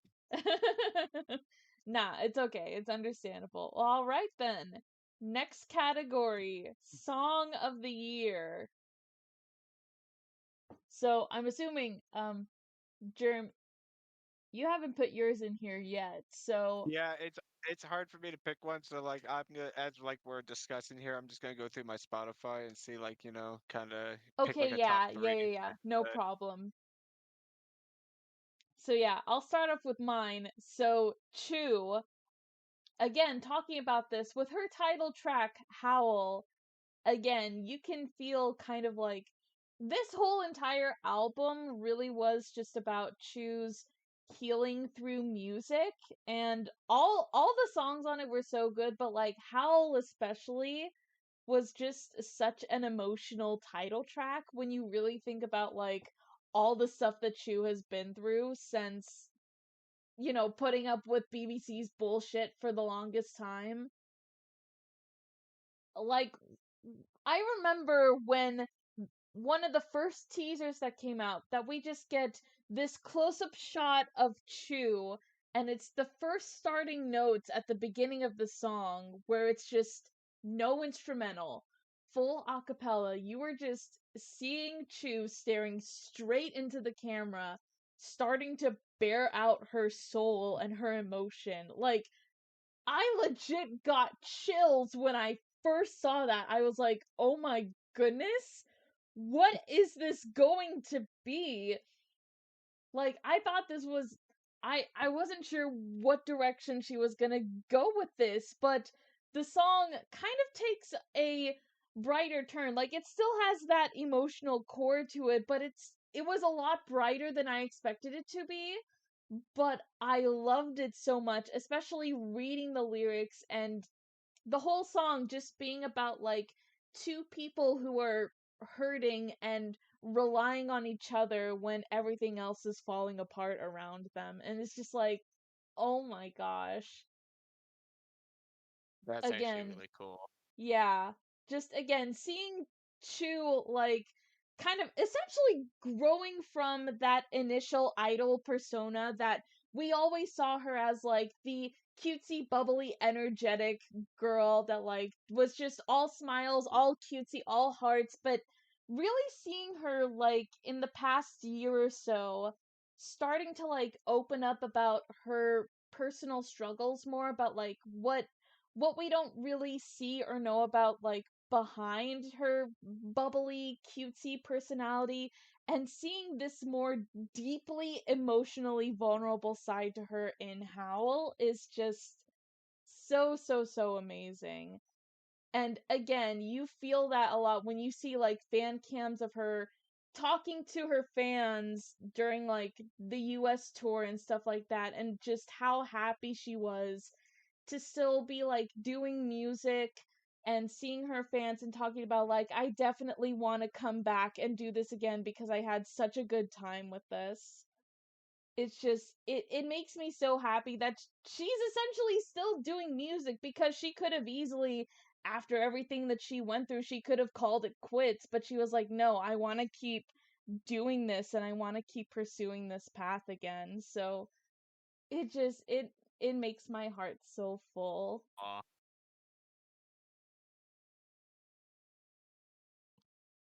So yeah, there you go. Oh yeah. All right, Steve, And then I cheated once again. I'm so sorry. So I have the others covered up. oh, Just okay, for you're moving it. suspense and Okay. surprise. Got it. Just just for suspense and surprise. So yeah, I cheated once again. I'm sorry. These are the only two categories that I believe I cheated in. Um, so for my number 3 pick, it would have to be "Bye Bye Show" by Bish. I know I previously talked about it before, but just like the lyrics of the song and how gratuitous they are to the fans, and how they grew up with the fans, and how much they really appreciated the journey from when they started out, just being this this Biss kind of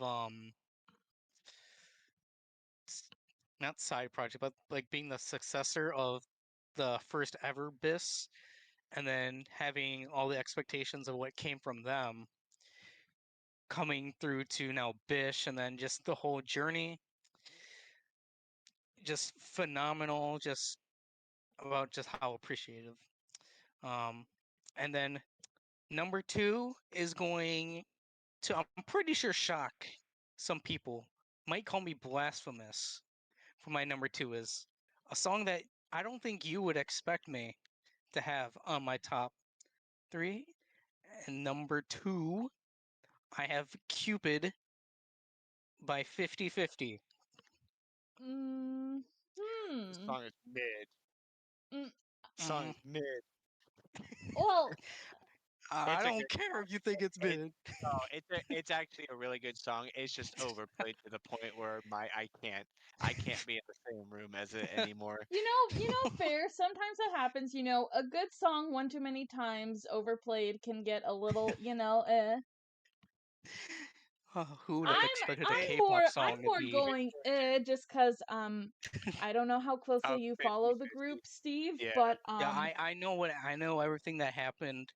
I researched what happened with 50/50 and their producer management kind of thing. And then after all that, there are 3 yeah, what members did you left, I take away think. from that? Because I've officially lost the plot on that. I don't know what to believe anymore. I mean, I didn't follow it like to a T. The only thing that I know is that apparently that the producer or manager like sold his house or car or whatever just to make the video or whatever. that's And then crazy. just the members weren't appreciative. I don't know. Just hear things that I hear. That could be the other way around, that the manager or whatever was a bad person. I don't know. I just like the song, so I Now listened see, to the other songs that's that the they thing had. though, because I heard that like the producer and the management was treating the girls horribly, but then I learned later on that like the girls apparently lied and made stuff up. But I mean, so that's so what I yeah, heard. like That's the I don't gist of know. what Like I said, I lost the I plot don't on know. them. And then all I know is that they're getting new members because one of the original members stayed, and the Yeah, rest yeah. left. Kina, I believe, is the only one who has stayed, and the rest of them dipped out. So yeah, But I yeah, don't know. surprising. Yeah, I don't know how to feel about it because like Cupid aside as well, I like their other songs as well from like their first album as well. Like I really liked Loving Me. That was a really good one, and the music video was just really beautifully shot as well. So like, so yeah, it's a whole thing. Cause I know, like, I listen to all their other songs as well, but it's just Cupid is the one that stands out. I know, shocking. I have a K-pop song number 2 for my for my second favorite song of the year because I feel those lyrics. I'm sorry, Jerm. I'm lonely, man. I mean, it is a really cute song. It is really cute. I feel Get those it, lyrics, Jerm. I get it feel it. together, dude. Get it I together. feel it. I don't know what to tell you. uh, and then number 1 is probably going to be obvious. Obvious song of the year of what it should be. And I'll just cut that out. It is Idol. Yep. It's the song of the year. It Yep. objectively and subjectively my song of the year. Yep. It, no, nothing can. I listened to all of Yawasobi's discography. No, after listening to the song, and nothing compares to Idol. I don't. There isn't a single song that is as good as Idol. It's Even like the really newer good. songs that Yoasobi has been releasing for like animes and stuff. I don't think that those songs can even compare to Idol. The only song that I could even say is the God, what song was it? The Yoru. Yoru o kakeru. Yoru ni Yeah, kakeru. that song. Yeah, that song. Yeah. That's like the only song that I can even say is like even close to Idol and Yoasubi's discography. Just The song thing is with Idol as perfect. well, it's not just that the song is good, it's that the song tied itself to the theming of what it means to be an idol, not just in the context of Oshinoko, but like the whole idea of like this extravagant like idol persona that the performer puts on and then the dark underbelly that lies underneath it. It exemplified that so well. Like it got across that feeling of like that Oshinoko explores with them showing the two different sides of the entertainment industry and the two different sides of the idol world. Like it just encapsulated that so well. It really was the perfect like theme song for Oshinoko. And I just think the progression, the music progression of the song was fantastic. You know, it has its cutesy elements, and then all of a sudden it goes into the darker rap stuff. I'm Right. like, oh, all right, let's go, let's go. And then also, And then they slow it yep, down for the yep. bridge. It was so good. And then also this has an English version as well, because I've noticed that Yoasobi with their new songs that they do, they Mhm. also release an English version to those songs. But for this song in particular, the translation and everything was absolutely perfect. Whoever helped translate the song for Yoasobi, and then obviously Yoasobi's execution with the singing of the English version was just perfect. The way that they were able to figure out like English things that would rhyme similarly. Oh god, I can't talk. Mhm. Similarly to like the Japanese counterpart was just genius for the translator of the song. Mhm. So I song of the year. And that's objectively, but I think is the song of the year, and not just subjectively. Oh no, yeah, no disagreements on that. It is such a good song. Yelp has taste. I can say that for sure. Yeah, you're Straight looking at up. Yell's choices here now. All right, Ditto so is going so down good. to Germ's choice at the bottom here. You Ooh. skipped your. Yeah. Well, Who's he's that? not You'll here skip to your. talk about Oh, it, oh, so I thought that was okay. Somebody else. I'm sorry. Yes. the Natsu no Tsukamichi by What Do You Want? By Sakurazaki. Puppy! Uh, Puppy third wants to gen. be part of the discussion. Uh, wow. His little Biscuit wants to talk. toe daggers. Ow.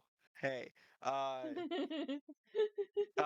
This was like so I followed the third gen announcement pretty close all year, and I loved this debut single. It was actually like what was it, a B-side on which single was it? I'm really bad at this. Not Start Over, right? It's not Start Over, the one before. The one before Start Over. They also Oh. had Cool, I think. I just know that Sakurazaki had 3 singles with S's that they released. Yeah. Samidare? Uh, It's not Samidare, is it? I Samidare want to yo? say, I think Was it this was on was it the Sakurazuki. Sakura one? Was it the Sakurazuki. Sakurazuki! Yeah, I think it was that. It was released on that, and Oh, okay. I love like all the personalities of the third gen girls, but the one who stands out the most is Irie. I don't know what it is with the forehead girls, but like all of my Oshis have big foreheads. Inoue Nagi Yeah, it from is that one, Nogizaki. Sakurazuki. Yeah, Sakurazuki. Okay. Yeah, I, yeah. Okay, that's the one I have then. Um, Inoue Nagi from Nogizaka is also my Oshi for this. So uh, they just have no. She's got really good stage presence, and I really liked her in Shonen Yoku. Uh, it was a cool little, I guess, cameo. She didn't get too many shots, but she got like a really cool intro shot. Yeah, that's my song of the year because it's very good. And the third gen is probably going to be the new face of Sakurazaka coming soon. Mm-hmm. And I wish Mike were here to back me up on that. All right then. I don't have an album of the year, by the way, so Ah, I'm okay, okay. more than likely I don't have an album of the year. I didn't just Well, all right. That's yeah. all right then. Me and Steve will talk about our choices then. So, first off, my pick, Lucemble's debut album. Such a vibe, all of the songs. First off, they they did such a good job because with everything that went on with Luna and the girls going into different companies, we were a lot of fans were kind of up in the air about well, what direction is the group gonna go in for each of these groups? How are they gonna expand on or change the Luna style or the Luna sound? And I think what Lucemble's company CTD is doing for them with just this debut album, it's already set up so well. It's it feels very much like they are expanding on it. It feels so much like Luna. Like I could easily see if we got an OT12 version of this, these all feel like songs I could easily see the full group doing, but they still feel it's the fact that we're getting these 5 members together, which is a combination we rarely see, and a lot of these members so underutilized, barely utilized when they were in their old company. And now we're finally get to see their colors, their voices, their styles actually being given proper spotlight. And each of the members also participating in the album itself, all of them working on a song, writing the lyrics for it. Hyunjin completely wrote and composed Day by Day. Again, we mentioned that Eve, another Luna member, had written a song for it, Strawberry Soda. like, it makes sense why it has that Luna feel and style to it because the girls are working so closely on this. Sensitive as well also had like an English version for it because they had a whole debut tour when the album came out. So like they got to like just basically go around different locations in the US, and it was kind of more like a showcase rather than the concert because they don't really have that many songs yet and they couldn't do any of their older songs from the group, although I do remember one cute moment where the girls were imitating Go-On's rap part in her solo song One and Only. So that was really funny. But yeah, and on top of that, just seeing like how they're kind of like expanding on a new lore, a new story in the sensitive music video where they're leaning even further into sci-fi than anything Luna ever did, cuz they do science fantasy more than science fiction. But the ending of Lucemble's sensitive music video was just full blown sci-fi. Like, we are in a spaceship. We are going to Earth. This is what is happening. It's so freaking cool. And I legit got emotional when I watched it. If you've seen my reaction, you know I cried when I saw the ending because it was that good. So, yeah, I'm just so happy that this is a unit that exists, and I'm so looking forward to seeing them doing more stuff. Like, I'm just trying to imagine, like, if we get, like, like, because we got new solos and stuff from the other members from Artemis as well. If we get new solos from these girls, we got a little bit of that with like a recent concert that they did where they did covers of other songs. So seeing like some of the stuff that they wanted to do and seeing covers of like different styles and stuff is like just so awesome. I would love to see what more they can do with that going forward. It has me so excited.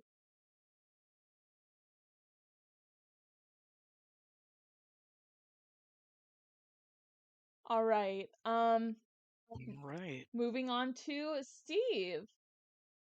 Yep. So for my album of the year, I have Tenrin by Tenrin. So Tenrin is kind of like a newer idol group. They debuted last in 2022. Let's see when their first album came. So they debuted in like Ju- July or so, Ah. 2022. So they're still newer. They have 3 albums out right now. 2 that released this year, and this album that I have right now on screen is the first of the 2 albums that they released this year. Um, so this group is essentially alt idol with a bit of hip hop added into Hmm. them. So just hearing all their songs that they have released, um, they definitely do have a couple songs that are more stand out for the others. The one would be Black and White, but that one was released in the first album as well. Um, and let's see what other song that I remember correctly was like a standout. Anarchy, the song Anarchy. But I would just definitely recommend anybody that likes alt idols getting into like a mix of hip hop to go ahead and check out this album because I believe that you would really enjoy the sound that this idol group has. Um, I don't know why out of all them that I picked this album as my album of the year, just because I've listened to so many songs this year, I don't fully remember every single album and the songs within the albums that have come out. So I just remember that this is one of the albums that did stick with me this year, so I just went ahead and picked it. All right then. Let's see. Jerm had to step away, but he said he didn't have a pick for album of the year. So, I'm still here. oh, okay. I've been listening. I muted my mic so I didn't I'm looking for a charger cable right now. Oh, okay. All right then. In that case, are we ready to go on to the next one? Yep. Well, all right then. Performance of the year. So it is now my turn to cheat. Oh, you have a couple of them. Did Yeah, there nobody were. watch the Produce 101? That's gonna be my performance of the year. I'm just saying. I Nobody, have no one. not watched Produce 101, but please go ahead. No, go ahead. No, I'll after you guys go first, and then I'll talk about like my favorite performance on it. I don't have it in the slide, but go on. I'm sorry. I'm rude. Go ahead. Oh no, yeah, it's okay. So these were just a couple that I picked because obviously I am biased, but it was also just like hard to narrow down because there were just some really good performances here. I didn't want to include anything like award show performances because I feel like with award shows they always have to go bigger and grander, so it feels unfair to compare them to like other stuff that artists might do. Yeah. I disagree with AKB award show performances. Okay, you know what? Fair. I mean, if we I'm have to sorry. bring up award shows, though, there were some really good ones, like the AAA award show performances were phenomenal. Like, one of my favorites was, the unit BSS from 17, Busoksun. They performed and I absolutely loved them. Like their song Fighting with Leon G as a feature was just so good. It was such a good song for me to like go and start like a morning walk from. It would get me like so energized and feeling so good for the rest of the day. So yeah, like that whole performance, anything Le Sserafim did at an award show, they always go big at award shows, and they performed Eve Psyche a lot. There were a lot of Eve Psyche remixes that came out. Eve That Psyche song is is just like, super hit or miss for me. Eve Psyche. oh, okay. It's just it's a different sound. Like it's not a bad song. I'm not saying that. It's just it's a different approach to K-pop I've never heard before, and it's interesting. The same with "The World Is My Oyster." No, Uh, yeah, I understand. it's it's a different approach. Go on. Yeah, I'm sorry. yeah. No, it's okay. It's cool. But yeah, talking about some of the other performances that I have just listed here because there were so many good ones. For Odd Eye Circle's European tour that they did, this was something that I never thought I was gonna get to see, but there was a fan cam, you know, for one of the concert performances, and it was Jinsol and Cherry's duet song Puzzle, which for the longest time, ever since I got into the group and I heard Puzzle, I was like, oh, I could totally see them performing this live and them having some like cool choreography for this. Like, I had this image set in my mind of like what the choreography would be like. I remember thinking up specific hand gestures or stuff that they would do during the song, and then I see the performance that they did during their European tour of Puzzle, and there were moments in the choreography where I'm like, oh my god, that is near close to the exact thing I imagined for this. Like, the 24/7 hand gesture was like, it wasn't the exact thing that I thought of how they do it, but when I saw that, I was like, oh my god! It got me so hyped, and just the little moments as well, it's like they did this song justice. They did it so well. I was just so happy because it was like for the longest time just thinking about like how cool would it be if there was a choreography for this, and then finally get to sing. It's just like I love that. um Chu Chu did a rock remix of her solo song Heart Attack, which I need to send you guys a fan cam of that because Steve, I remember you specifically saying that Heart Attack was your favorite solo of the Luna solos when we did like the whole watch Yes. party. So I need to send you the rock remix of that because she absolutely kills it live every single time. And it's so good. And then for Dreamcatcher's side, they did a couple performances of this, even at the AAA Awards, but their song Shatter, which is a B-side off of their latest one, that one is so good. It is such a unique and different vibe from anything they've done. Like even something a similar vibe I would almost give to this is Red Sun, but it goes even farther than that.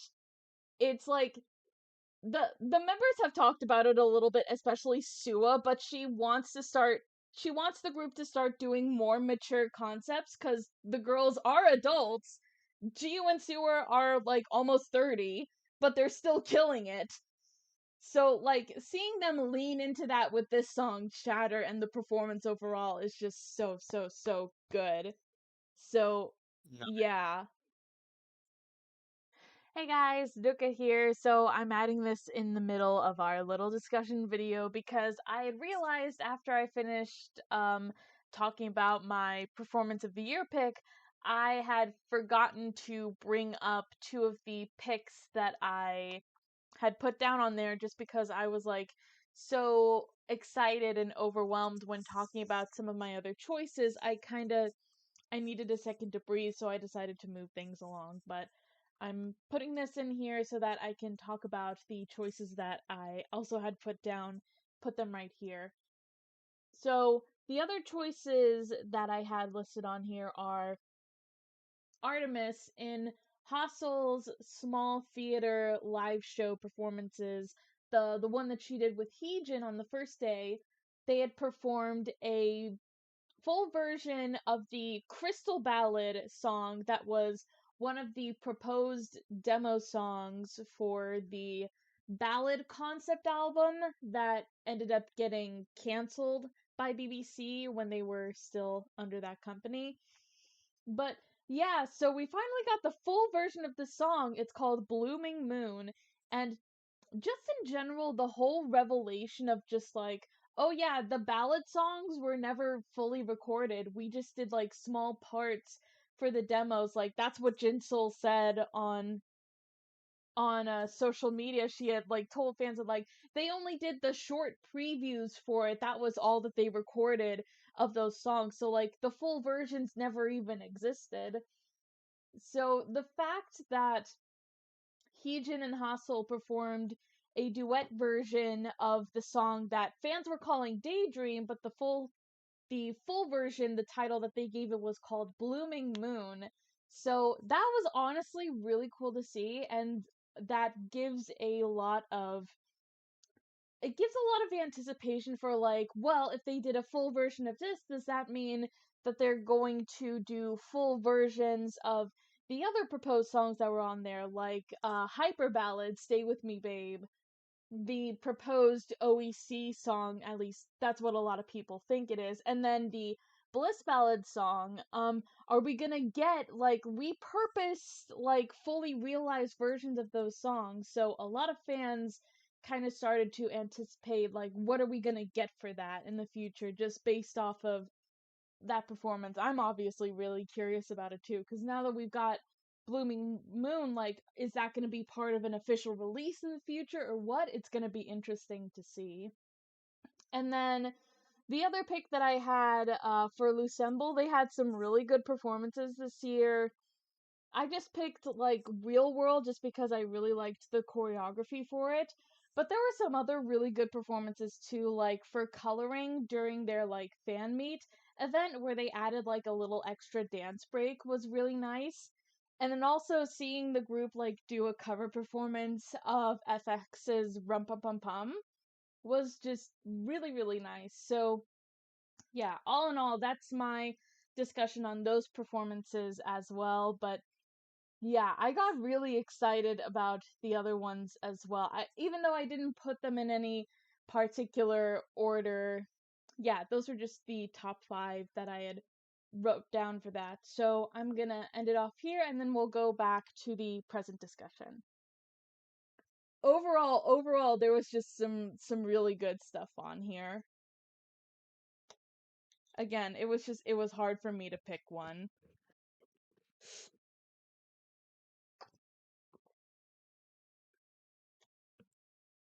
All right.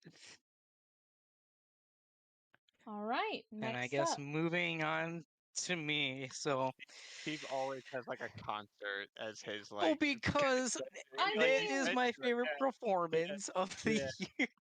That's my performance of the year. Me Last going to year the was actual so fun. concerts. listen, I understand that. I Yeah, still have no, not forgotten about getting to see Dreamcatcher live back in yeah. 2022. That was unforgettable for me, so, I get it. Envy. I envy you all.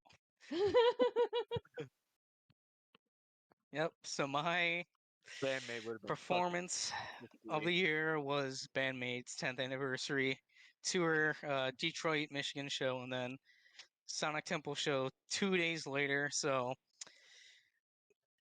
with these two shows, that makes it my fifth time I've seen Bandmate with since I've gotten into them. But overall, with the Detroit show, that was on May the 24th, if I remember correctly, if I'm looking at that bottom right picture correct. Yes, May 24th. So that whole week, I died. uh, almost zero sleep. So I started going. So I went to Detroit, and that's like 3 hours or something away from my house. Um, and I was very excited because I'm like, oh, I get to finally see Bandmate again after like 6, 7 months or so. Wow, Um, such a large gap in time. what? Shut up. But but anyways, like the whole entire set list that they had was just fantastic. I remember like some of the things that I would say were the highlights are when the other band members, other than Akane, went on the drums and were kind of just like fooling around on the drums during a skit. Um, that's something that I did not expect to see at all because I was not expecting to see the other members actually playing something on the drums. Because usually that's just for the drummer. But then like I met a bunch of amazing people, but like there was one sad part to the show is that the person in front of me, they brought their kid and they bought like VIP tickets, and the one dude was filming the whole entire time and just gave his beer to his son, so his son is holding his beer the entire his whole entire show while he's filming the concert, and you can just see the sadness in the son's eyes. He's just holding his dad's beer. Okay. Terrible. I'm just like, oh god, Oh, holy wow. shit. Um, but there were some songs that like I appreciated more actually like hearing live. Um, for example, their song "No God." That song definitely like struck me for me liking better live. But then again, they are better live than they are in studio. But yeah, so that was on May 24th. Um, when I went to Detroit, Michigan. And then I had to come back home because I had work the next day, and obviously I that concert didn't end until 11 p.m. midnight, and then I stayed and got something to eat for an hour, so I didn't get home until like 4 a.m. And then here's me having to prepare for a music festival, a 4-day music festival, starting that next upcoming day. So I got 1 hour of sleep to have to go to a music festival that I worked for 14 hours for the next 4 days, having to go back and forth from Cleveland to Columbus, getting 2 hours of sleep each day. Oh, I was so I got like a total of 10 hours of sleep in 5 days, maybe even was less than worth 10 it? hours of sleep. So, but Was it worth it? during oh yeah, it was. because during that festival, I ended up supervising in the most ironically way possible the band meet and greets for the bands that actually did like meet and greets. Uh, as Idol staff, Idol meet and greets, checkies Yeah. and stuff. I'm just like, I got assigned to something that I was going that I wanted to do Nice. in Japan. Um, and then it just so happened to be that the place where the meet and greets was the stage was across from that where Bandmate played. I'm just like, wow, I got lucky as shit because anywhere else I would not have seen them during that Wow. festival. Because I would have been elsewhere roaming around either doing for the other stages or doing barricade or something like that. I don't know. But great overtime, great time overall, performance wise. I do have to say that the bandmates' performance during the festival was not as good as when they were playing in the venue because it seems like during festivals, for whatever reason, Konami's guitar just they don't put the sound up at all, so you can't really hear the guitar. But it's perfectly fine for it with like any of the venues that they go to other than festivals. I don't know why. Hmm. But yeah, that's my performance of the year because I actually got to go see a live performance. Again. Yep. Yeah. All right. Lucky you, pal. Hey, I was dead though. Yeah. I was dead for all the traveling that I had to do with almost zero sleep. Oh, all right. Looks like it's going on to you, Jerm, Okay, so like for I your just put improvised. so this specific performance was one of part of the competition. It has one actually a few of the winning members of this series. One of Oh. which is graduating. I'm gonna say it wrong, but anger me because it's funny. Graduating Hello Project member Angeline? Kasaharam Momona in this. Oh, Momona.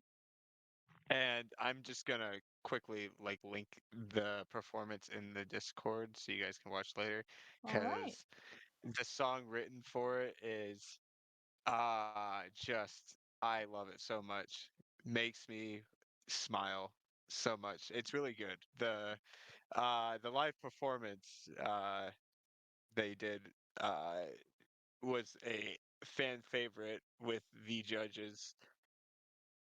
And this, other than that, I can't say anything other than that. If you guys like, I don't want to spoil anything other than there's a few winning members in this group. Mhm. Uh, but it's probably one of the best produced 101 series I've seen.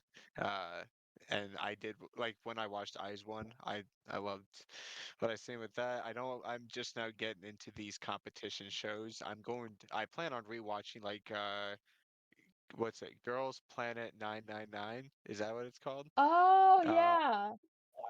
I want to watch like reruns of that. That's on my to-do Okay. list.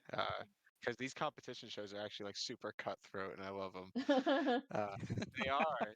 They're nasty. Like, well, I know they're like dramatized and stuff like that for Right. television and whatnot, but it's like the actual judging part is super cutthroat, and like the judges in this specific one are like no exception. They are like critical towards these girls. Actually, like like why would you say that to a human kind of thing? And it's actually like hurtful sounding. So yeah, that's my performance of the year. If you guys look it up, those watching this archive stream, that's the name of the song and group. Uh, Hmm. All yeah. right then. All right then. Finally, wrapping it up with the Makes me idol like of tear the up just like year. thinking of the song. God. It's so good. I love it. Well, all right then. So pretty simple, pretty obvious choice for me. It's Luna as a whole, but like specifically Chu, because Chu Chu getting kicked out was kind of the catalyst for everything that happened. Right. But yeah, just knowing that the girls are out in different companies now, they're still making music, they're still keeping in touch with and supporting each other, and Blockberry is just kicking themselves in the foot and still trying to act like they're the victim in all this. Screw you! We won! Luna won, and now we've got more awesome music coming from the girls, which just makes me oh so happy. I mean, yeah, there's nothing else much to it than that. I'm just happy seeing that the I 12 of them are gotcha. just out doing their thing. So yeah. All right, All right. Steve. And then my idol of the year, I have Neo Japonism. Um, so they were able to release like 3 songs and then 3 EPs this year. So essentially, let's see, 2 songs, so 6 plus 3, so 9 songs at least this year. But the one song that kind of stood out was Wabi Sabi Wasabi. I know that Jerm, you listened to that song, so Yeah, like you I had it you on can repeat confirm. for like a hot minute. It's the music video even is like something like, like it's very like Uh, uh kind of it's out something. there. Yeah. Yeah, it's out there. It's out there. And then also, because they are more of like a Chika Chijo group, unlike one of the mainstream groups, they were able to have their first U.S. Tour this year that lasted a month long. So that's just for that That's being their crazy. first U.S. tour. That's a long time for It a was U.S. announced out tour. of nowhere. And like you dropped it like in my DMs like, "Hey, yo, they're having a tour." I'm like, "What?" And I'm Yeah, broke. so And it was they out of announced the nowhere. tour in like May or something, May or June, and then no details. I'm like, okay, it's coming towards the end of the year. When are they going to do this tour? And then they finally released like their tour details in September, and they went in October. I think it was like mid-September when they announced the details. So they gave no time for preparation. Mm. But anyways, I heard that the tour was well received and was a success, so that's good. Essentially, it's mainly New York and then California, but you have the The fact that they were outlier at with Vegas and UConn in Pennsylvania. Pennsylvania tells me that I keep saying, man, this stuff can happen at conventions. Why? Er, oh, dude, I mean that's what Broken by the Scream does. They mainly go to anime conventions and then perform. that's where you're gonna have your audience for this stuff at. And man, So yeah, Neo we got Japonism, and then there we was got a Nano. group that what? We got Nano. That's it. Yeah, yeah, we did. But a group that you mentioned at the beginning, Jerem, that I completely forgot that also could probably get this is Atarashi Gakko. Even though like I don't really pay attention to their music and stuff, They they were on the blew Jimmy up. Kimmel show, dude. They blew up this year over Yeah, here. Oh no, yeah, I could see Tokyo that. I could see that for Tokyo them. Calling is like a big song right now over here. So I could even put Atarashi Gakko up there for Idol of the Year because of how much they blew up here. Which I'm surprised because they went on like Jimmy Kimmel and like all these like talk shows Oh, you know what? That's and performed right. and I stuff. think I remember seeing that. They're big right now. That's crazy. And So it's yeah, 'cause they're also under like 88 Rising. And if you guys are familiar with that, Joji, yep. that's like his thing. Crazy. All right then. It's crazy. Jerm, do you have a pick for Idol of the Year or? Unfortunately, I don't. I listen to pretty much the same stuff I normally listen to. It didn't really expand my stuff. All of you guys brought up real good ones, good Mhm. contenders. I don't know, I guess, yeah. No, I got nothing. Well, I'm all stuck right with then. what I got. All right. Ooh, And that wraps up today's discussion.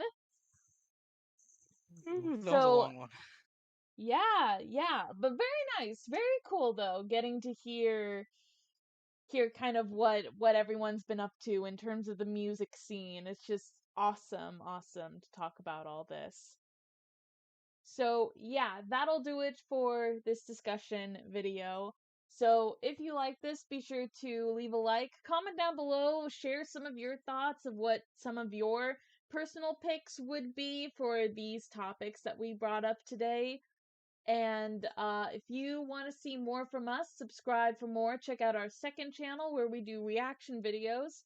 And we'll see you guys in the next video whenever we make it. So until then, bye bye. Bye See you bye. guys.